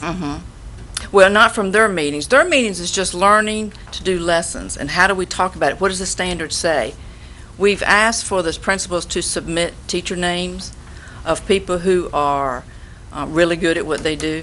And that's who we'll be calling on this summer to create pacing guides. Then once the pacing guides are created, then we'll give those to those teams at the schools and say, look at these pacing guides. And we're actually planning to put them online because we know that we're going to have to critique them and change them as the year goes on. We know that. You know, you can't look at something cold and create something and know that it's going to stick all the way through. So, but the PLCs at the school level are for them coming together and saying, what kind of formative assessment do I need to give with this? What does this lesson need? What kind of activity? What kind of technology can I bring in? Because literacy's got to be involved in every single content, and technology's got to be involved in every single content. And so what do we do? What does our lesson look like? What are we going to do today when I walk in the classroom? That's what they're for. So all these lesson plans that are being developed now will get dropped into the pacing guide, the structure of the pacing guide once it's... No, that's during the year, next year. Right now, they're just looking at the standards for the first time and talking about the standards. They're just looking at their curriculum right now. They're not... We've got a few test sites that's creating some lessons and trying them out on kids in different places like that, but the PLCs right now are just starting to look at their standards and what's changed, what's different, why is this different, how is it going to look different. That's what they're doing right now. Okay, I They've thought not you said created they were going to be lessons. I thought you said They they were going to will. be working on lesson plans. No, not until the pacing guide goes out and then next year in their PLCs. So basically, we've got teachers that are not going to see a pacing guide until July. Till July. And then they start teaching in August. Having had no time Right. to prepare Right. anything. And then they don't have any days either. And they're teaching, every single aspect of what they're teaching is going to be different. Yes. It's crazy. Yes. I mean, it's because you can't say that the eventual goal isn't correct, because from what I understand, it's a better way of approaching the content but why are we in such a hurry to do this all at once? Well, a lot of the other states in this group chose to do one or two standards at a time. North Carolina just decided to do everything at all at once. Was that decision made at the state board level or DPI? I was not there then. My other question is, every LEA is going through this. Is there any structure that lets us steal and borrow from what other Yes. people are doing? As a matter of fact, we've got Iredell Statesville, a leadership team from there coming down to meet with our instructional coaches and curriculum coaches about the process for doing this. You know, the best process to sit down and figure out where things should be, what should you have in your pacing guide. They're going to go through that with us. And then we're creating teams of people to say, what should the pacing guide look like? What should be included on it? How directive should it be? How broad should it be? Those kind of things. And we're deliberately being very sequential in the way we roll it out, because we don't want to roll out a pacing guide before we really know all the standards and things that go with it. And so that's what we're right now we started with the foundation of how do you even work in a team? How do you plan together? How do you sit down and look at a standard and agree on what that is? Then we looked at that revised Bloom's. How do you move students from just knowing something to understanding it, to using it, to creating with it? And so now we're starting to look at the standards. Like I was at one Wednesday afternoon. It was a K-8. K-2 folks were together, 3-5 were together, 6-8 were together. And we looked at the differences in the social studies. And so what we decided in this group was that a lot of the standards are the same and that it could connect with ELA. They didn't know that because they had not done ELA yet in 6A. I mean, they don't typically teach. But I knew it because I had done ELA. And so I said, well, you could create, it was actually a research thing they were supposed to do. Very similar in 8th grade ELA to the graduation project. And so you could actually take that topic in ELA and use the social studies content and create that. And so that's where we've got to take people and let them sit down and look at this first before they can even create a lesson. What does it say? What does it do? And then there's so much vertical alignment. In 6th grade, they cover this, but they cover it again in 7th, but then they got to go this deep. Then they cover it again in 8th, but then they got to be able to create with it. And so that knowledge base in 6th grade, how do I understand it in 7th grade, and then how do I create with it in 8th grade? And that's what we're having to look at in the... I mean, again, the concept is great. It's just It's just, It should- it's just very scary, and they're in it right now, and so that's why they're scared now. I mean, that's why I kind of thought that, it's on your best interest to know now that we're in the middle of showing all that now. And I think it's going to be very important that the principals send the right teachers Yes. to work on those pacing guides this summer. And that those pacing guides are as strong as they can be, so it will help in the development of those lesson plans. And I think also administration as well as the central office is really going to have to understand and be flexible next year due to that short turnaround of the teachers being able to develop and get in that classroom and teach. It's just going to be a learning year next year for the teachers. And we're just going to have to understand that. They're looking at schedules to make sure that we have common planning time, and how do we give That's them gonna be more very planning time, important. because it takes time to create all that. Yes. The biggest thing, and I'm no visionary, I'm not saying I told you so, but when I first read about Common Core and Race to the Top, the first thing I said is that, first of all, every state was tripping over themselves to apply for this money. And the reason is that every state was having a budget shortfall, and this was a way to shore up your state's education budget. I said then, and I say now, this was no golden egg that was laid. This was a manure egg that was laid on this state. And North Carolina made a tremendous mistake by accepting Race to the Top and Common Core. The parameters for this are much too fast and much too tight. By taking this so quickly, you're going to see a lot of good teachers, those in the 30-year realm, that can retire, are gladly waving goodbye as they're leaving the classrooms. And I'm one of these principals that says the old, as I call them, the old bird teachers that are still in existence in classrooms are the ones that are worth their weight in gold, and they're leaving in droves from this state. And I think it's a huge problem that North Carolina's going to have to face. Yes, we can find those teachers that are going to be in the buildings 1 to 2 years, and they're getting burned out because of these tight parameters and horrific working conditions that people are having to work in now in education. No pay raise. And I think it's really bad, it's really horrible that North Carolina has decided to say that we're going to change every curriculum. I looked at my calendar for next month, or this month, and every month now until the end of school. And I have at least 2 meetings a week to go to, in addition to all others, just dealing with reforming curriculum in an hour and a half each afternoon to make these things happen. And it's not during the school day when teachers are being hired to do this, it's after school hours. And teachers already are putting in tremendous hours before school, after school, and there's got to be some point where there's going to be a release valve where this is just going to all come out. And I think it is really horrible. And I do hope that the powers that be really come to understand that this is no gift. It is quite the contrary. Gene, would you like to speak? I'm scared. And do not take that as an indictment. I'm just saying I think people need to understand our teachers are working so hard. You need to come to the front because TV folks can't hear you. I just wanted to commend you. That is the best explanation of the Common Core and Essential Standards I have ever heard. And I've heard all of these so-called experts give their rendition, and I'm thinking, wait a minute, when I first got on the state board, I thought, what are they talking about? You know, it took me a while to kind of, she just did it beautifully. She's a great teacher. Yeah, so I can tell, I would like to have been one of your students. What'd you teach? I needed you bad. But Mark is so right. It is all, it's the race to the top, and that's why, and that was a part of the application. And I was like you guys, I was out there reading it in the newspaper when we were applying for the race to the top, we as a state, and everybody was so excited, okay, we're getting all these millions of dollars. But, you know, whenever they give you money, there are always strings attached, especially when it comes from the feds, and we all know that.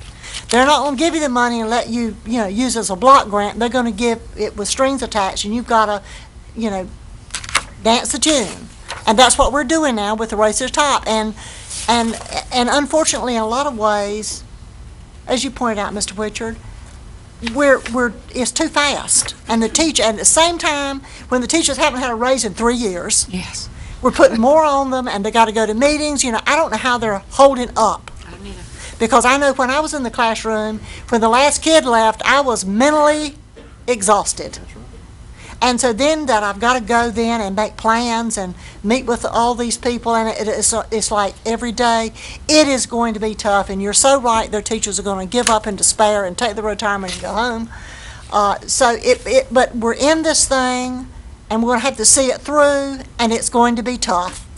But I have faith in our teachers, and they're going to be suffering. It's going to be hard, but I have faith that our teachers are good enough that they're going to make it happen.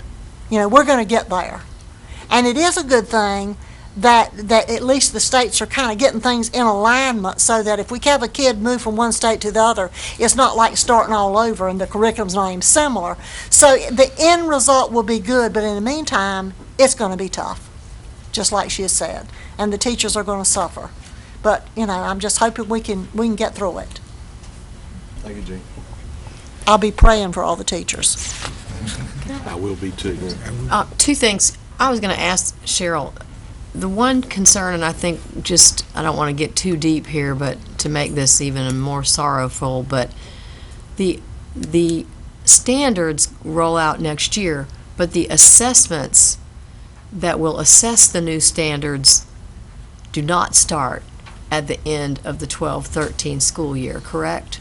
So we're also asking people to pilot assessments that will start a year later, Yeah. but teach a curriculum that will be assessed based on the old. So I echo your concerns, and just a thought, not that you have, I'm always this sort of Hallmark card person trying to look at it, but one of the things that I was thinking about was what could a board do? And something we might think about for next year is maybe hosting at least one of our meetings a month in these schools, starting early. If you wanted to start a little earlier, have a little social hour, because when teachers are leaving, you could be coming in and it would give the board an opportunity just to thank people, or have some opportunity for you to be in the schools more frequently, because, while it's not a lot, I think it means a lot to people. To see and hear from you and know that you appreciate what they're doing. And maybe we need to look at some organizational structure for the new school year that allows us to do that a little more frequently than we have. The second portion of the EPS committee meeting dealt with the Saddles program, which is the driver's license, the student driver's license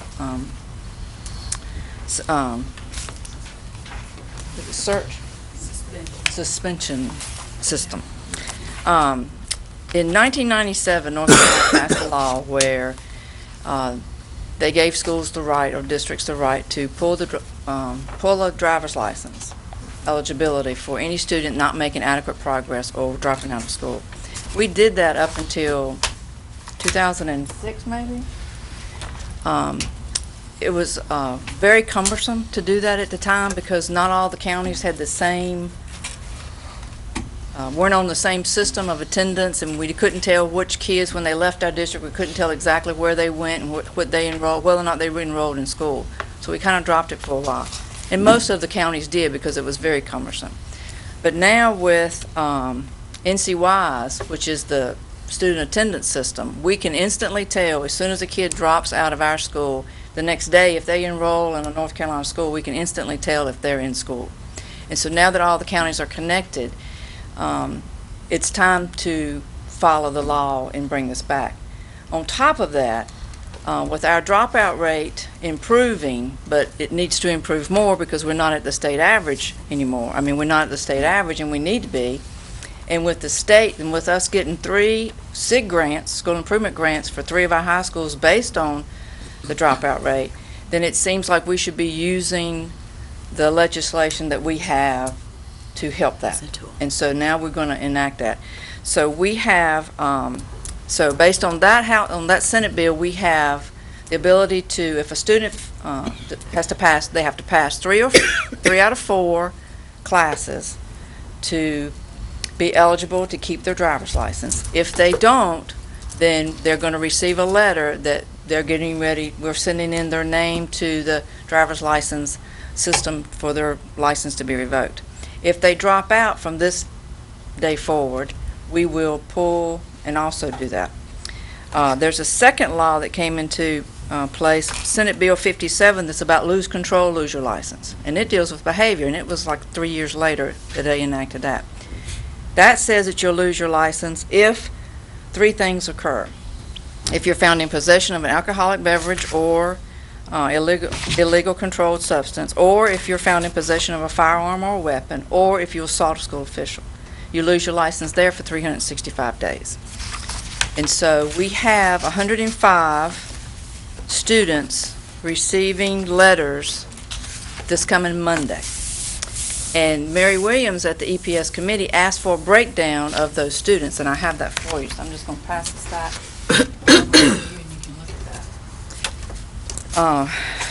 We are following, the process that we're following is when the letter goes home, along with it will be a hardship letter, right in the same packet, so they don't have to try to find it. Thank you, Sheriff. If there's a hardship committee consisting of administrator from each of the high schools, along with Dale Gregory and Ron Butler. They will be heard twice a year, because the letters only go home twice a year. And if the hardship is granted, it's granted forever. From that point on, if anything happens, even with if they are out for academic progress and then they do something like with illegal drugs, we can't pull their license. So hardships are forever. If they are not granted the hardship, there's an appeals committee. The appeals committee is made up of Dr. Nolan, myself, and David Jenkins, the 912 director, and of course Dr. Nolan is student services. And so we have those go out Monday. Now, we had 54 dropouts in the first semester, but this wasn't in place then, so we're not sending letters to them. It's just the 105 that you see in front of you there. So, Mark? One thing I would say is I certainly applaud this. I know our district in Edgecombe continues to have used this over time. However, due to the poor economy, I found with my high school students in particular, most of them do not have licenses to lose at this time. So even though they're getting notices because they cannot afford to maintain license in a vehicle, most of them that are getting the letters just simply say, I understand would have lost it, but I don't have a license. So while it will impact some, I know that's another casualty of the economy I've seen is that students are not maintaining licenses in vehicles. In fact, a lot of high school parking lots, I'm sure vehicles are drying up that once were there. I did also want the board to know that Cheryl's department, we've been planning for this for well over a year, and last year, at the end of each semester, we sent letters to students who would have had their license revoked and said, next year, and so we sent more than 200 letters during last school year, I believe, just to give people a heads up and say, if this had been in place this year, your child would have been affected by it, to give them plenty of time to know, and we've done an awful lot of And he said there was a communicating. reduction. There was a reduction in Yes, the there letters has this been a time from last time. And I'd like to thank Dr. Nolan and Ron Butler and Dale Gregory. They did the footwork on this. They have been very exact, all the forms, all the processes and everything. So they did a really good job. Sure. Thank you. This time, unitary status, Dr. Thank you. I would first ask you all to look in your board agenda booklet on page 25, I believe it is. And I wanted to just sort of walk you through this and make sure this worked for you all. And then I'll talk to you a little bit about the plan, strategies, and measures that you have at your place. Our goal was to have a plan drafted in written format to begin to share it and have it viewed by legal counsel and have some discussion within our community. We have a draft tonight. Because you didn't get it ahead of time due to legal review, we will bring it back on the 20th, so you have plenty of time to look at it and share comments and give us feedback and suggestions about it. We don't want to put you on the spot tonight when you haven't had a chance to go through it thoroughly. So it will be back in February.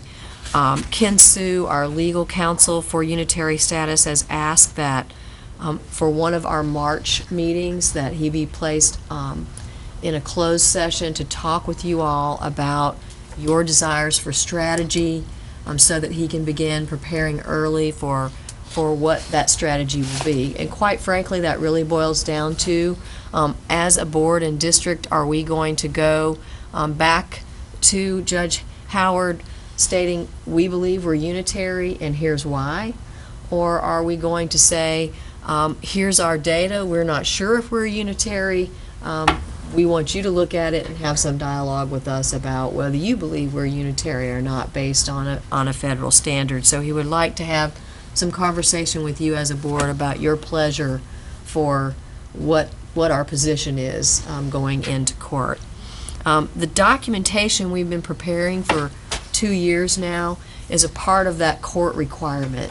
And you all may recall early on, if you were around this table, we looked around and found that many districts spend about $50,000 hiring a consultant to come in and collect the data and prepare the written plan.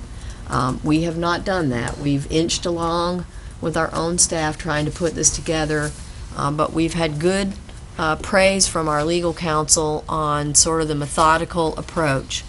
You all may also recall that when Rob did an extensive review of districts across the country that had achieved unitary status, our primary motive in asking him to do that was to try to find a prescription or a recipe for somebody who'd done it so we could see what does that look like and we could follow it. And we didn't find it. What we found is that in most districts across the country, school districts had basically negotiated an agreement with a plaintiff. Plaintiff said, we think your district needs to do this, and parties sit down and negotiate an agreement. They take an agreement back to the courts, and the courts say, okay, you have an agreement, so we're gonna deem you as unitary. And you all may remember early on, this board said, we would like a grassroots effort so that any party out there that might disagree, we have built it from sort of the bottom up. And so based on Rob's review of case law as well as those green factors, we collected that great big notebook you started with all of that data. We're currently revising the data to add the most recent school year to it, but another component required of that notebook is then to look at, based on that study, what are those areas that we identified that might be concerns or areas we need to address as a district. So when you look at this draft plan, what you will find is that for each of those factors or the areas we identified in case law, we've given a very brief narrative. We've identified concerns that we found in analyzing the data, and then we've tried to share what kind of strategies we've put in place over the last few years to address those. And for each strategy, we also have a measure, because for those we can measure, we will take measures back to the court. We want to be able to show, we put this in place, and here's how we measured whether it was effective or not. So if you will just briefly look at the first one, we have personnel, and you will see there is an awful lot of strategy and measure there. When you get to facilities, you'll find no strategies. And legal counsel were very clear that we needed to exercise caution in a report so as not to indicate things that we may be doing just to improve or get better were not misconstrued as some admission on our part that we're still running a dual or segregated system, if that makes sense. So what I would say to you is When we look at facilities, are there things we need to improve and continue to work on? Yes, efficiencies of operation and those kinds of things. But did we find something that says we're still running separate systems based on race? Absolutely not. And so we have some indicators here where you will not find strategies outlined. The other caution we had from legal counsel is under the indicators of achievement and student services. Because when we look at achievement and student services, it is no secret to our community, to our board, to our schools, that we have been working on improving our performance as well as closing gaps. We have gaps in a lot of measures in this district. And so one of the other cautions from legal counsel is that we look like a lot of big school districts across the country who are trying to do the same thing, which is improve outcomes and close the gaps. To what degree the court system will say those gaps are historical or based on court orders that happened 40 years ago is the question for us as we look at what is our strategy going in. Do we believe that the gaps we have in student performance or in student outcomes, whether that be attendance or discipline, are a result of the fact that we were 40 years ago put under court order to eliminate any vestiges of running what might be believed as a segregated school system. What's hard about that is we can't go back 40 years and pull student achievement data. We can't go back and pull data that wasn't kept. And in fact, in preparing for federal court, the courts really only want to see your last 10 years worth of data. So the good news is we have that and we can look at it. But those are the kinds of things I would ask you to think about as you look at this document. If you know of things we're doing that we haven't, we've tried really hard to be inclusive here, but we want to be as inclusive as possible in what we present to the courts. And we will update your notebooks. What we'd like to do is, once this is complete, put these in with the data so it's readily accessible to you and you have that.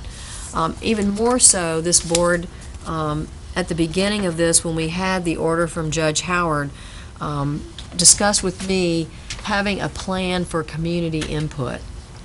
And one of the things that was very clear at that time was that while the plaintiffs were at the table and very involved in our last reassignment process, this board felt that all folks in the community needed an opportunity to have feedback and input on the plan that we take back to federal court. So in this timeline on page 25, we are suggesting that we do some public sessions in March where we would share data, we would share some of the highlights and some of the strategies that we've put in place, make this plan available to anybody in our community, and give folks an opportunity to give us feedback, that we would have set up just like we did for reassignment on our website so that folks could log in and give us comments. They could look at the plan, they could critique the plan, so that they don't have to come to a public meeting, but they could also do that online. So sort of using March and some of April to collect feedback from our community. Then we would take those and factor the feedback we get into plan revisions, bring the plan back to the board for approval, and again, continue to update this school year's data and add to the plan. What Mr. Sue would like to discuss with you is, if we have these things in place this summer, would we want to present or try to schedule so that we took our information back to federal court before the December deadline? And that's also a decision for this body to discuss and sort of give him some direction.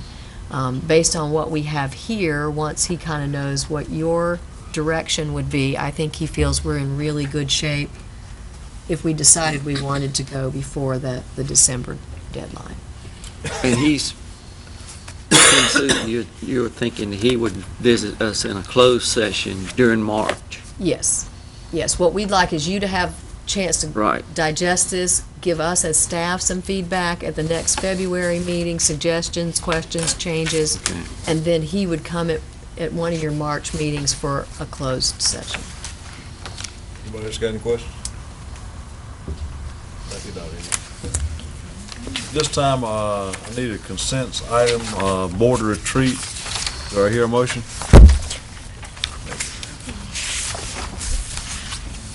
So moved. Second. Got a motion and a second, is there any discussion? If not, let's vote.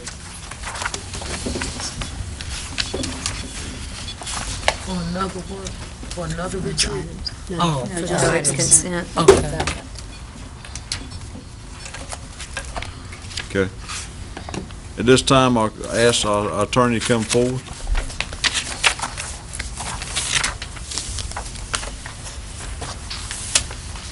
Good evening, everyone. To help facilitate a discussion tonight regarding the process to fill the vacancy for Seat A of District 1, I have put in front of you 3 items that are governing documents. One is Session Law 1987-193, Bylaw 1.104, Appendix 1.301-A. It's a separate handout from your booklet. It should be in front of you that's put out. Additionally, over the weekend, I provided each board member in your packet additional materials of the minutes of previous meetings that were held in 2010 when Michael Dixon's seat first became vacant. I would suggest you draw your attention to the, out of the 3 documents, one that more governs the process. It was Appendix 1.301-A, which discusses that the chair would appoint a committee made up of members of the same seat letter as a vacancy, Seat A.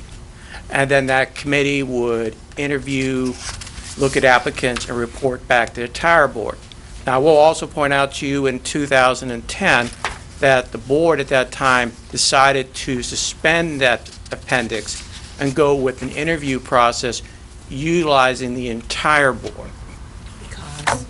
I think, well, my recollection would be that I thought because they wanted to have full involvement of everyone. That would be my, well, Joe, maybe you can help us with that. Okay, I don't have that exact right in front of me, but I thought I was try to be inclusive, I thought.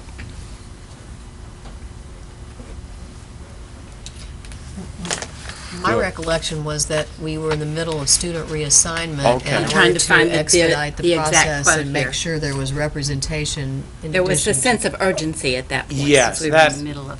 But I think it was just having everybody involved in the urgency of it. And at that point, I'd leave it for you to discuss and provide the administration and myself and others about how you'd like to proceed with this process. Have I got any discussion, or have I got a motion on the floor? Mr. Chairman, I'd like to make a motion. Okay.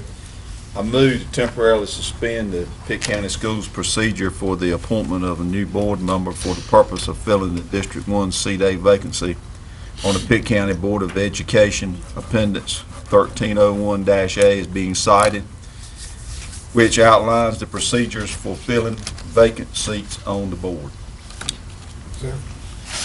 I got a motion on the floor and a second. Any discussion? Jill? In the past, when we've suspended our policy or our procedures, we've had a very good reason for doing so, and I'd like to hear what that reason is this time. Mr. Chairman, Yes. I just feel like that this would give us, the whole board, an opportunity to work together and to be a part of the total process. Work? And the things that were said about Matthew earlier only validates what the motion that was just made. That process worked. It included the entire board. It also allowed the public to see who was interviewing for that position, and it was just much more input, as well as allowing the public to be involved also, at least hear the procedure. Open process. Jill? subcommittees, I mean, when we've done this in the past and followed our policy, that's a public meeting as well. So, I mean, anything that we do is public. And the whole board does vote on it eventually. But once again, I'm just dismayed that we're not following our own procedure. And if that's not the way we want to do it, then we need to change it. But while the procedure and the policy is in place, I think we should follow it. Any further discussion? Mr. Chair, Yes.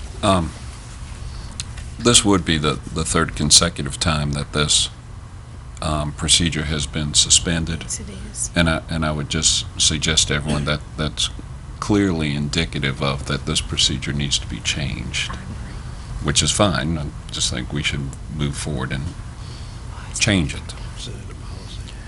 Something to keep in mind as well. And who, excuse me, Okay, Barbara. so 3 times, I can't talk, the 3 times, Matthew, what were the 3 times? If we did this tonight, this would be the third. When were the other 2? Matthew was twice. It would only be 2. I'm just When curious. Matthew- I know we've done it. The procedure that was used when Michael Dixon passed and Matthew was appointed, it was the whole board. Secondly, on December 6, 2010, the procedure was suspended again. Matthew was reappointed to the board that evening. If we suspend it this time, that would be the third time in a row this has come for this discussion, and the third time this has been suspended. And what I'm saying is, then that would be, to me, indicative of the procedure needs to be changed. And it Now, can we're easily be changed. Yeah. I agree with that. Christine? On the other hand, I disagree. There was a sense of urgency to appoint Matthew the first time, and his very demeanor and his presence made us want to reappoint him, and I don't consider the suspension of that indicative of that it should always be suspended. I think it was the nature of the man, Oh, I'm the not sa- character of the man, and not that everyone wants to see the procedure changed. It's okay. I can disagree with you. Jennifer? I just have a question of clarification. So if we suspend the policy or the procedure what's in place, and moving forward, we would all be included of every meeting, of every interview of any candidate, Yes. instead of just the AC. Right. Thank you. Clarification, has anybody else got anything to say? If you vote yes, you voted yes that you want the entire board to hear the whole procedure. Vote no if you do not. Stay with the policy. Okay. So let's vote. Yeah, that's fair.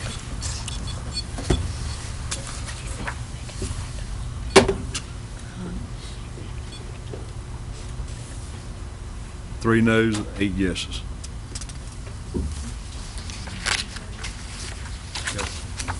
Thank you, Rob. Thank you. This time I call on Worth, Policy Rob? Committee. I talked with Rob this afternoon, and he has not heard from anyone regarding any of these policies. We did pull the policy that I think that dealt with the Transfers. with transfers, because the policy committee was going to look at that. So we pulled that. I went into detail last time, talking about each policy. And does anyone, and I haven't heard from anyone on the board regarding any of these policies. So therefore, I'm just asking about all the policies. what I'm getting ready to do is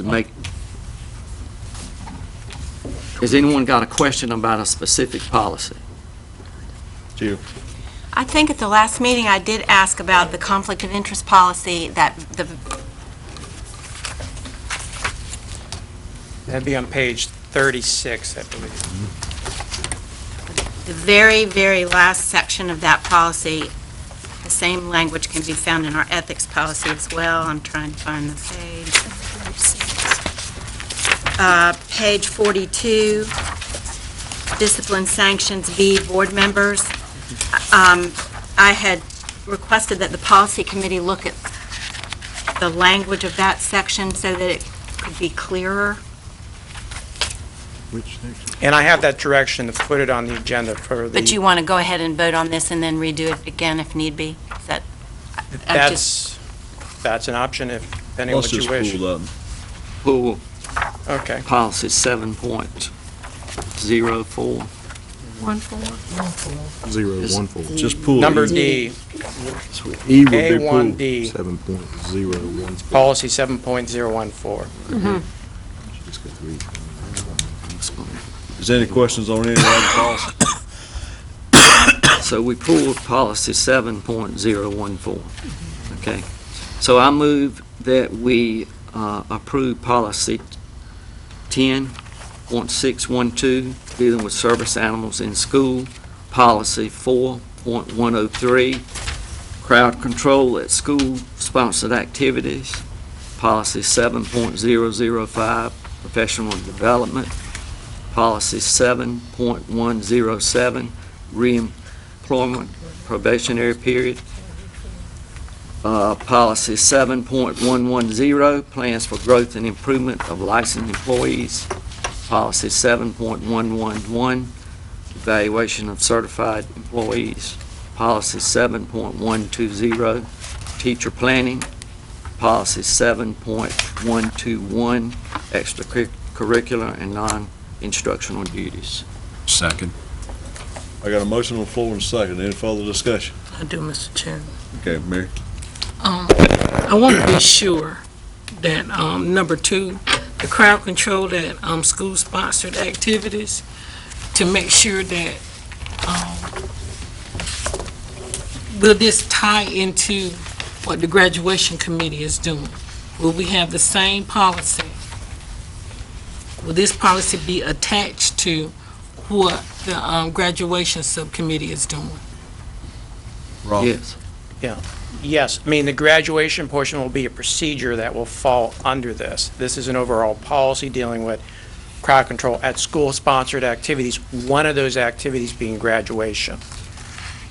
And the vocabulary that's in black, Mary, is what you suggested at our Yes, policy me. meeting. And we made those changes to All right, accommodate. okay. All right. Any further discussion? If not, let's vote.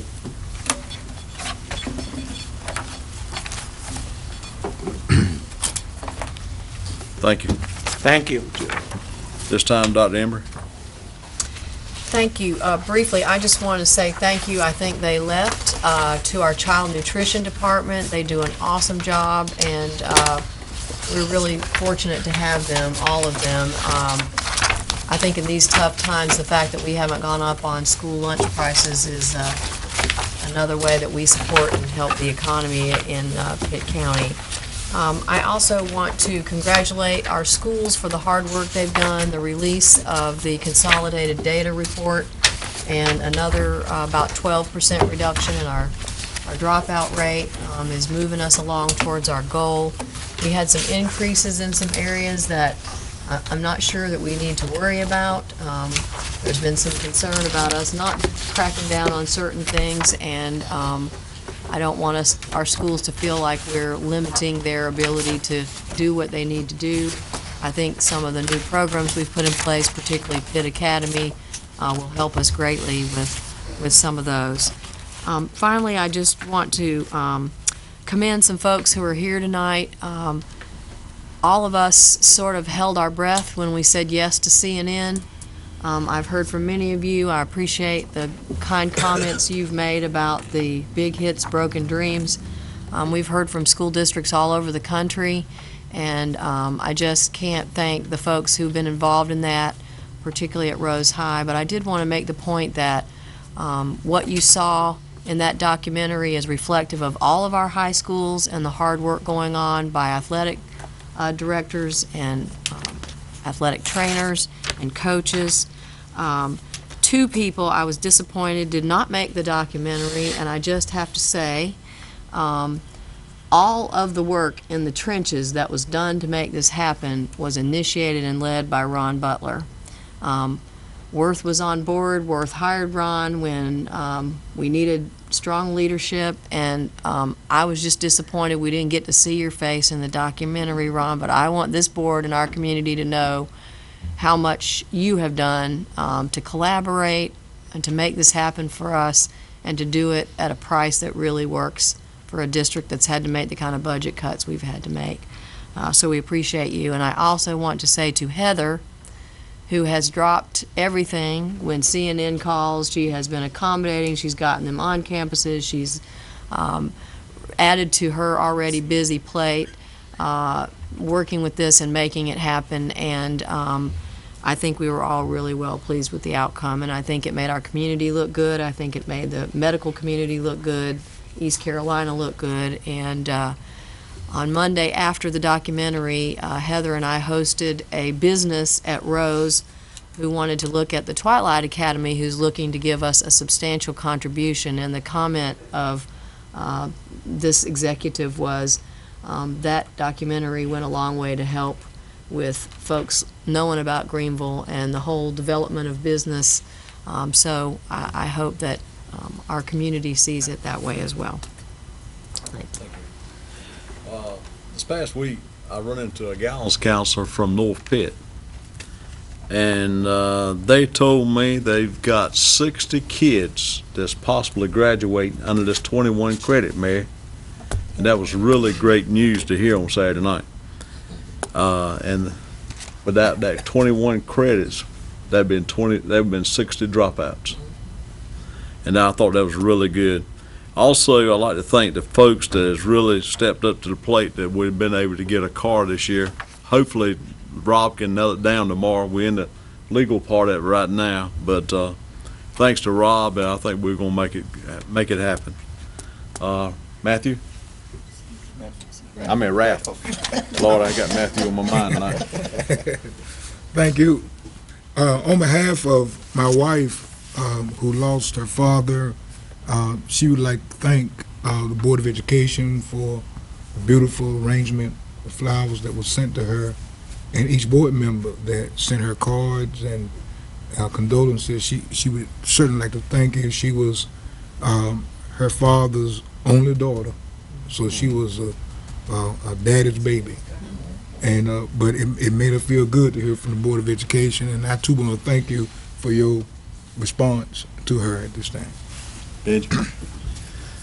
Mr. Chair, I only got just a couple of very brief comments. I think what we heard tonight from Michael again reminds us that we're still in the midst of the storm as it comes to the economy and those kinds of things. Very sobering, but at the same time, I continue to be encouraged because the county commissioners continue they broke this in on us early, allowed for us to have input, and to be able to work through this together. I'm looking forward to working through this together so that the commitment of the Finance Committee and commitment of this board is such that we get through this process without having to eliminate any live bodies or any heartbeats. I mean, that's very, very important so that we can continue to protect the classroom and continue to share what is in the best interest of the kids in this county.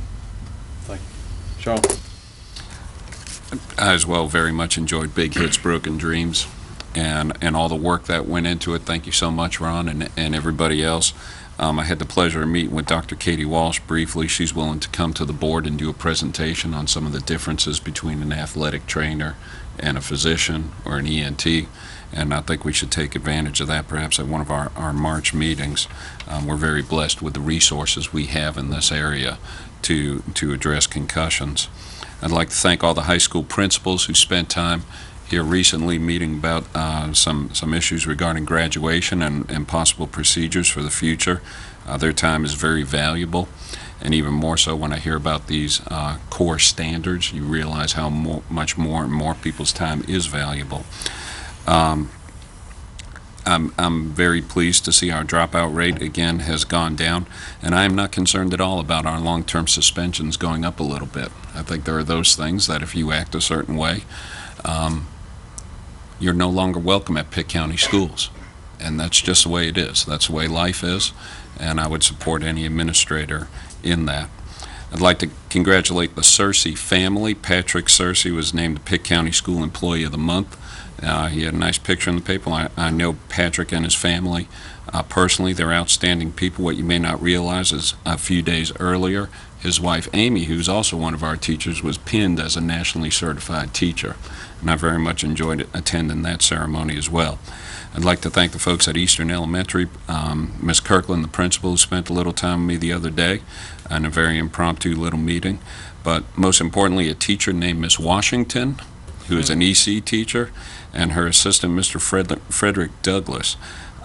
They knocked my socks off by a quick observation of their room, how they were teaching an EC class. It was nothing less than outstanding. And I think everyone would benefit if you ever are by Eastern, stop by Miss Washington's room. She didn't even know I was there, taking a look in the window, and I was very impressed. And then lastly, I'd like to thank Mr. Lionel Cato. Are you still here, Mr. Cato? I had stopped by Farmville Middle the other day, and he pulled me aside and asked me if I had a few minutes, and he took me on a tour of the school and several activities that were going on in the school that day. And I was highly impressed with his staff, and those students, and the way that school is functioning. Thank you so much, Mr. Cato. Thank you, Mr. Chair. Christine? I'd like to thank Jean Woolard. I guess she's gone. And whoever arranged to have her here, thank you for that. I regret that I was not able to attend the entire retreat, but I thought that was a worthwhile endeavor, and whoever worked that up, I appreciate that. I just regret that I couldn't do the whole day. So, that's it. Mark? I hope Ms. Woolard has left early to go share my concerns about Race to the Top and Common Core. But on a more serious note, I do want to say I hope I always am able to say this, thanks to the teachers and principals in Pitt County that are working hard right now to make good things happen. Worf? I was going to reiterate what Dr. Reap, I was going to mention, that Ron was not mentioned in the program because I know that he did a lot of hard work behind the scenes in getting that new process implemented, and I want to thank you for that. That's it. Jennifer? Well, everything I wanted to say was said, so I won't be redundant, but congrats to the National Board Certified Teachers. That was a very nice pinning ceremony to Delilah and everybody, and Ron, you know how I feel about that with all the work you did. And yes, I think when Jean Woolard was appointed, I did call her, and not only was she very effective in she was very approachable, and she was really on it as soon as she was made aware of the Rose High situation. And unfortunately, the appeals were all denied, but I do think that just the concern of academics and athletics has been more brought to the forefront because of her, and maybe this won't happen to other schools in the future. So, thank you to her very much. Mary? Yes. Excuse me. I would like to thank Ron also for your work on the documentary with Dr. Gupta, who happens to be one of my favorite people. But I also would like to for us to keep in mind that our prayers and our hearts still go to the Waller family, because I went to the preview and that night, and they were steadfast and stead with conviction, and also you can see that solace and sorrow also. So my hearts and our prayers still go out to the Waller family. Also like to thank you for the retreat that I had an opportunity to participate with fellow board members. I think we have to do a couple of more of those. I'd like to thank Jean Woolard. And if I could, I'd like to get her information. I don't have it, but I look for it and I don't. But I need to get her information on some things. I also would like to thank Delilah and the rest of her staff, and also Cheryl Umstead, and the work that they're doing to keep us as board members more in tune and more giving us easier to understand information that we can use that simplifies and breaks it down so we can just get it and don't have to read it 5 times in order to get it. I really do appreciate it. I really do. Michael, I'd like to thank you for the participating on the tour committee with me, because I was able to learn a lot and he was able to see a lot through the budgeting restraints that our teachers work with and our students have a lacking of and an advantage of. I would like to appreciate his efforts towards giving us guidance in that. I also like to thank Mr. Cato for us being allowed to visit your school, and also what's my lady back here? Julie Carey. So I like to thank those for time we spent together this week. Other than that, nothing. Jill? Barbara? I don't know if I can talk or not, we'll see. I wanted to thank Cheryl for the school improvement plan memo that she sent out. I thought it was one of the best pieces of information. Yeah, ditto to what you said, Mary. And the other thing is that I attended the dropout prevention committee to which I've been appointed. It was one of those moments when you want to say, wow, again, and I did in fact say that. And I came away with a quote which I thought was really great, and it was about Project Equal, and it was quoted in there about the students that they don't want to come, and then they don't want to leave it. So that says it all, doesn't it? Thank you. Thank you, Barbara. Ralph?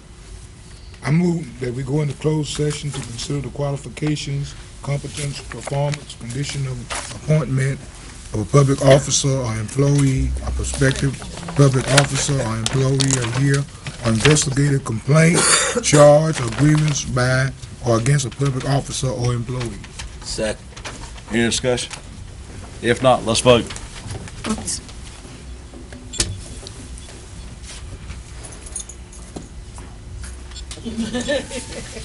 Let's take a 2-minute break. He got that right. Alone with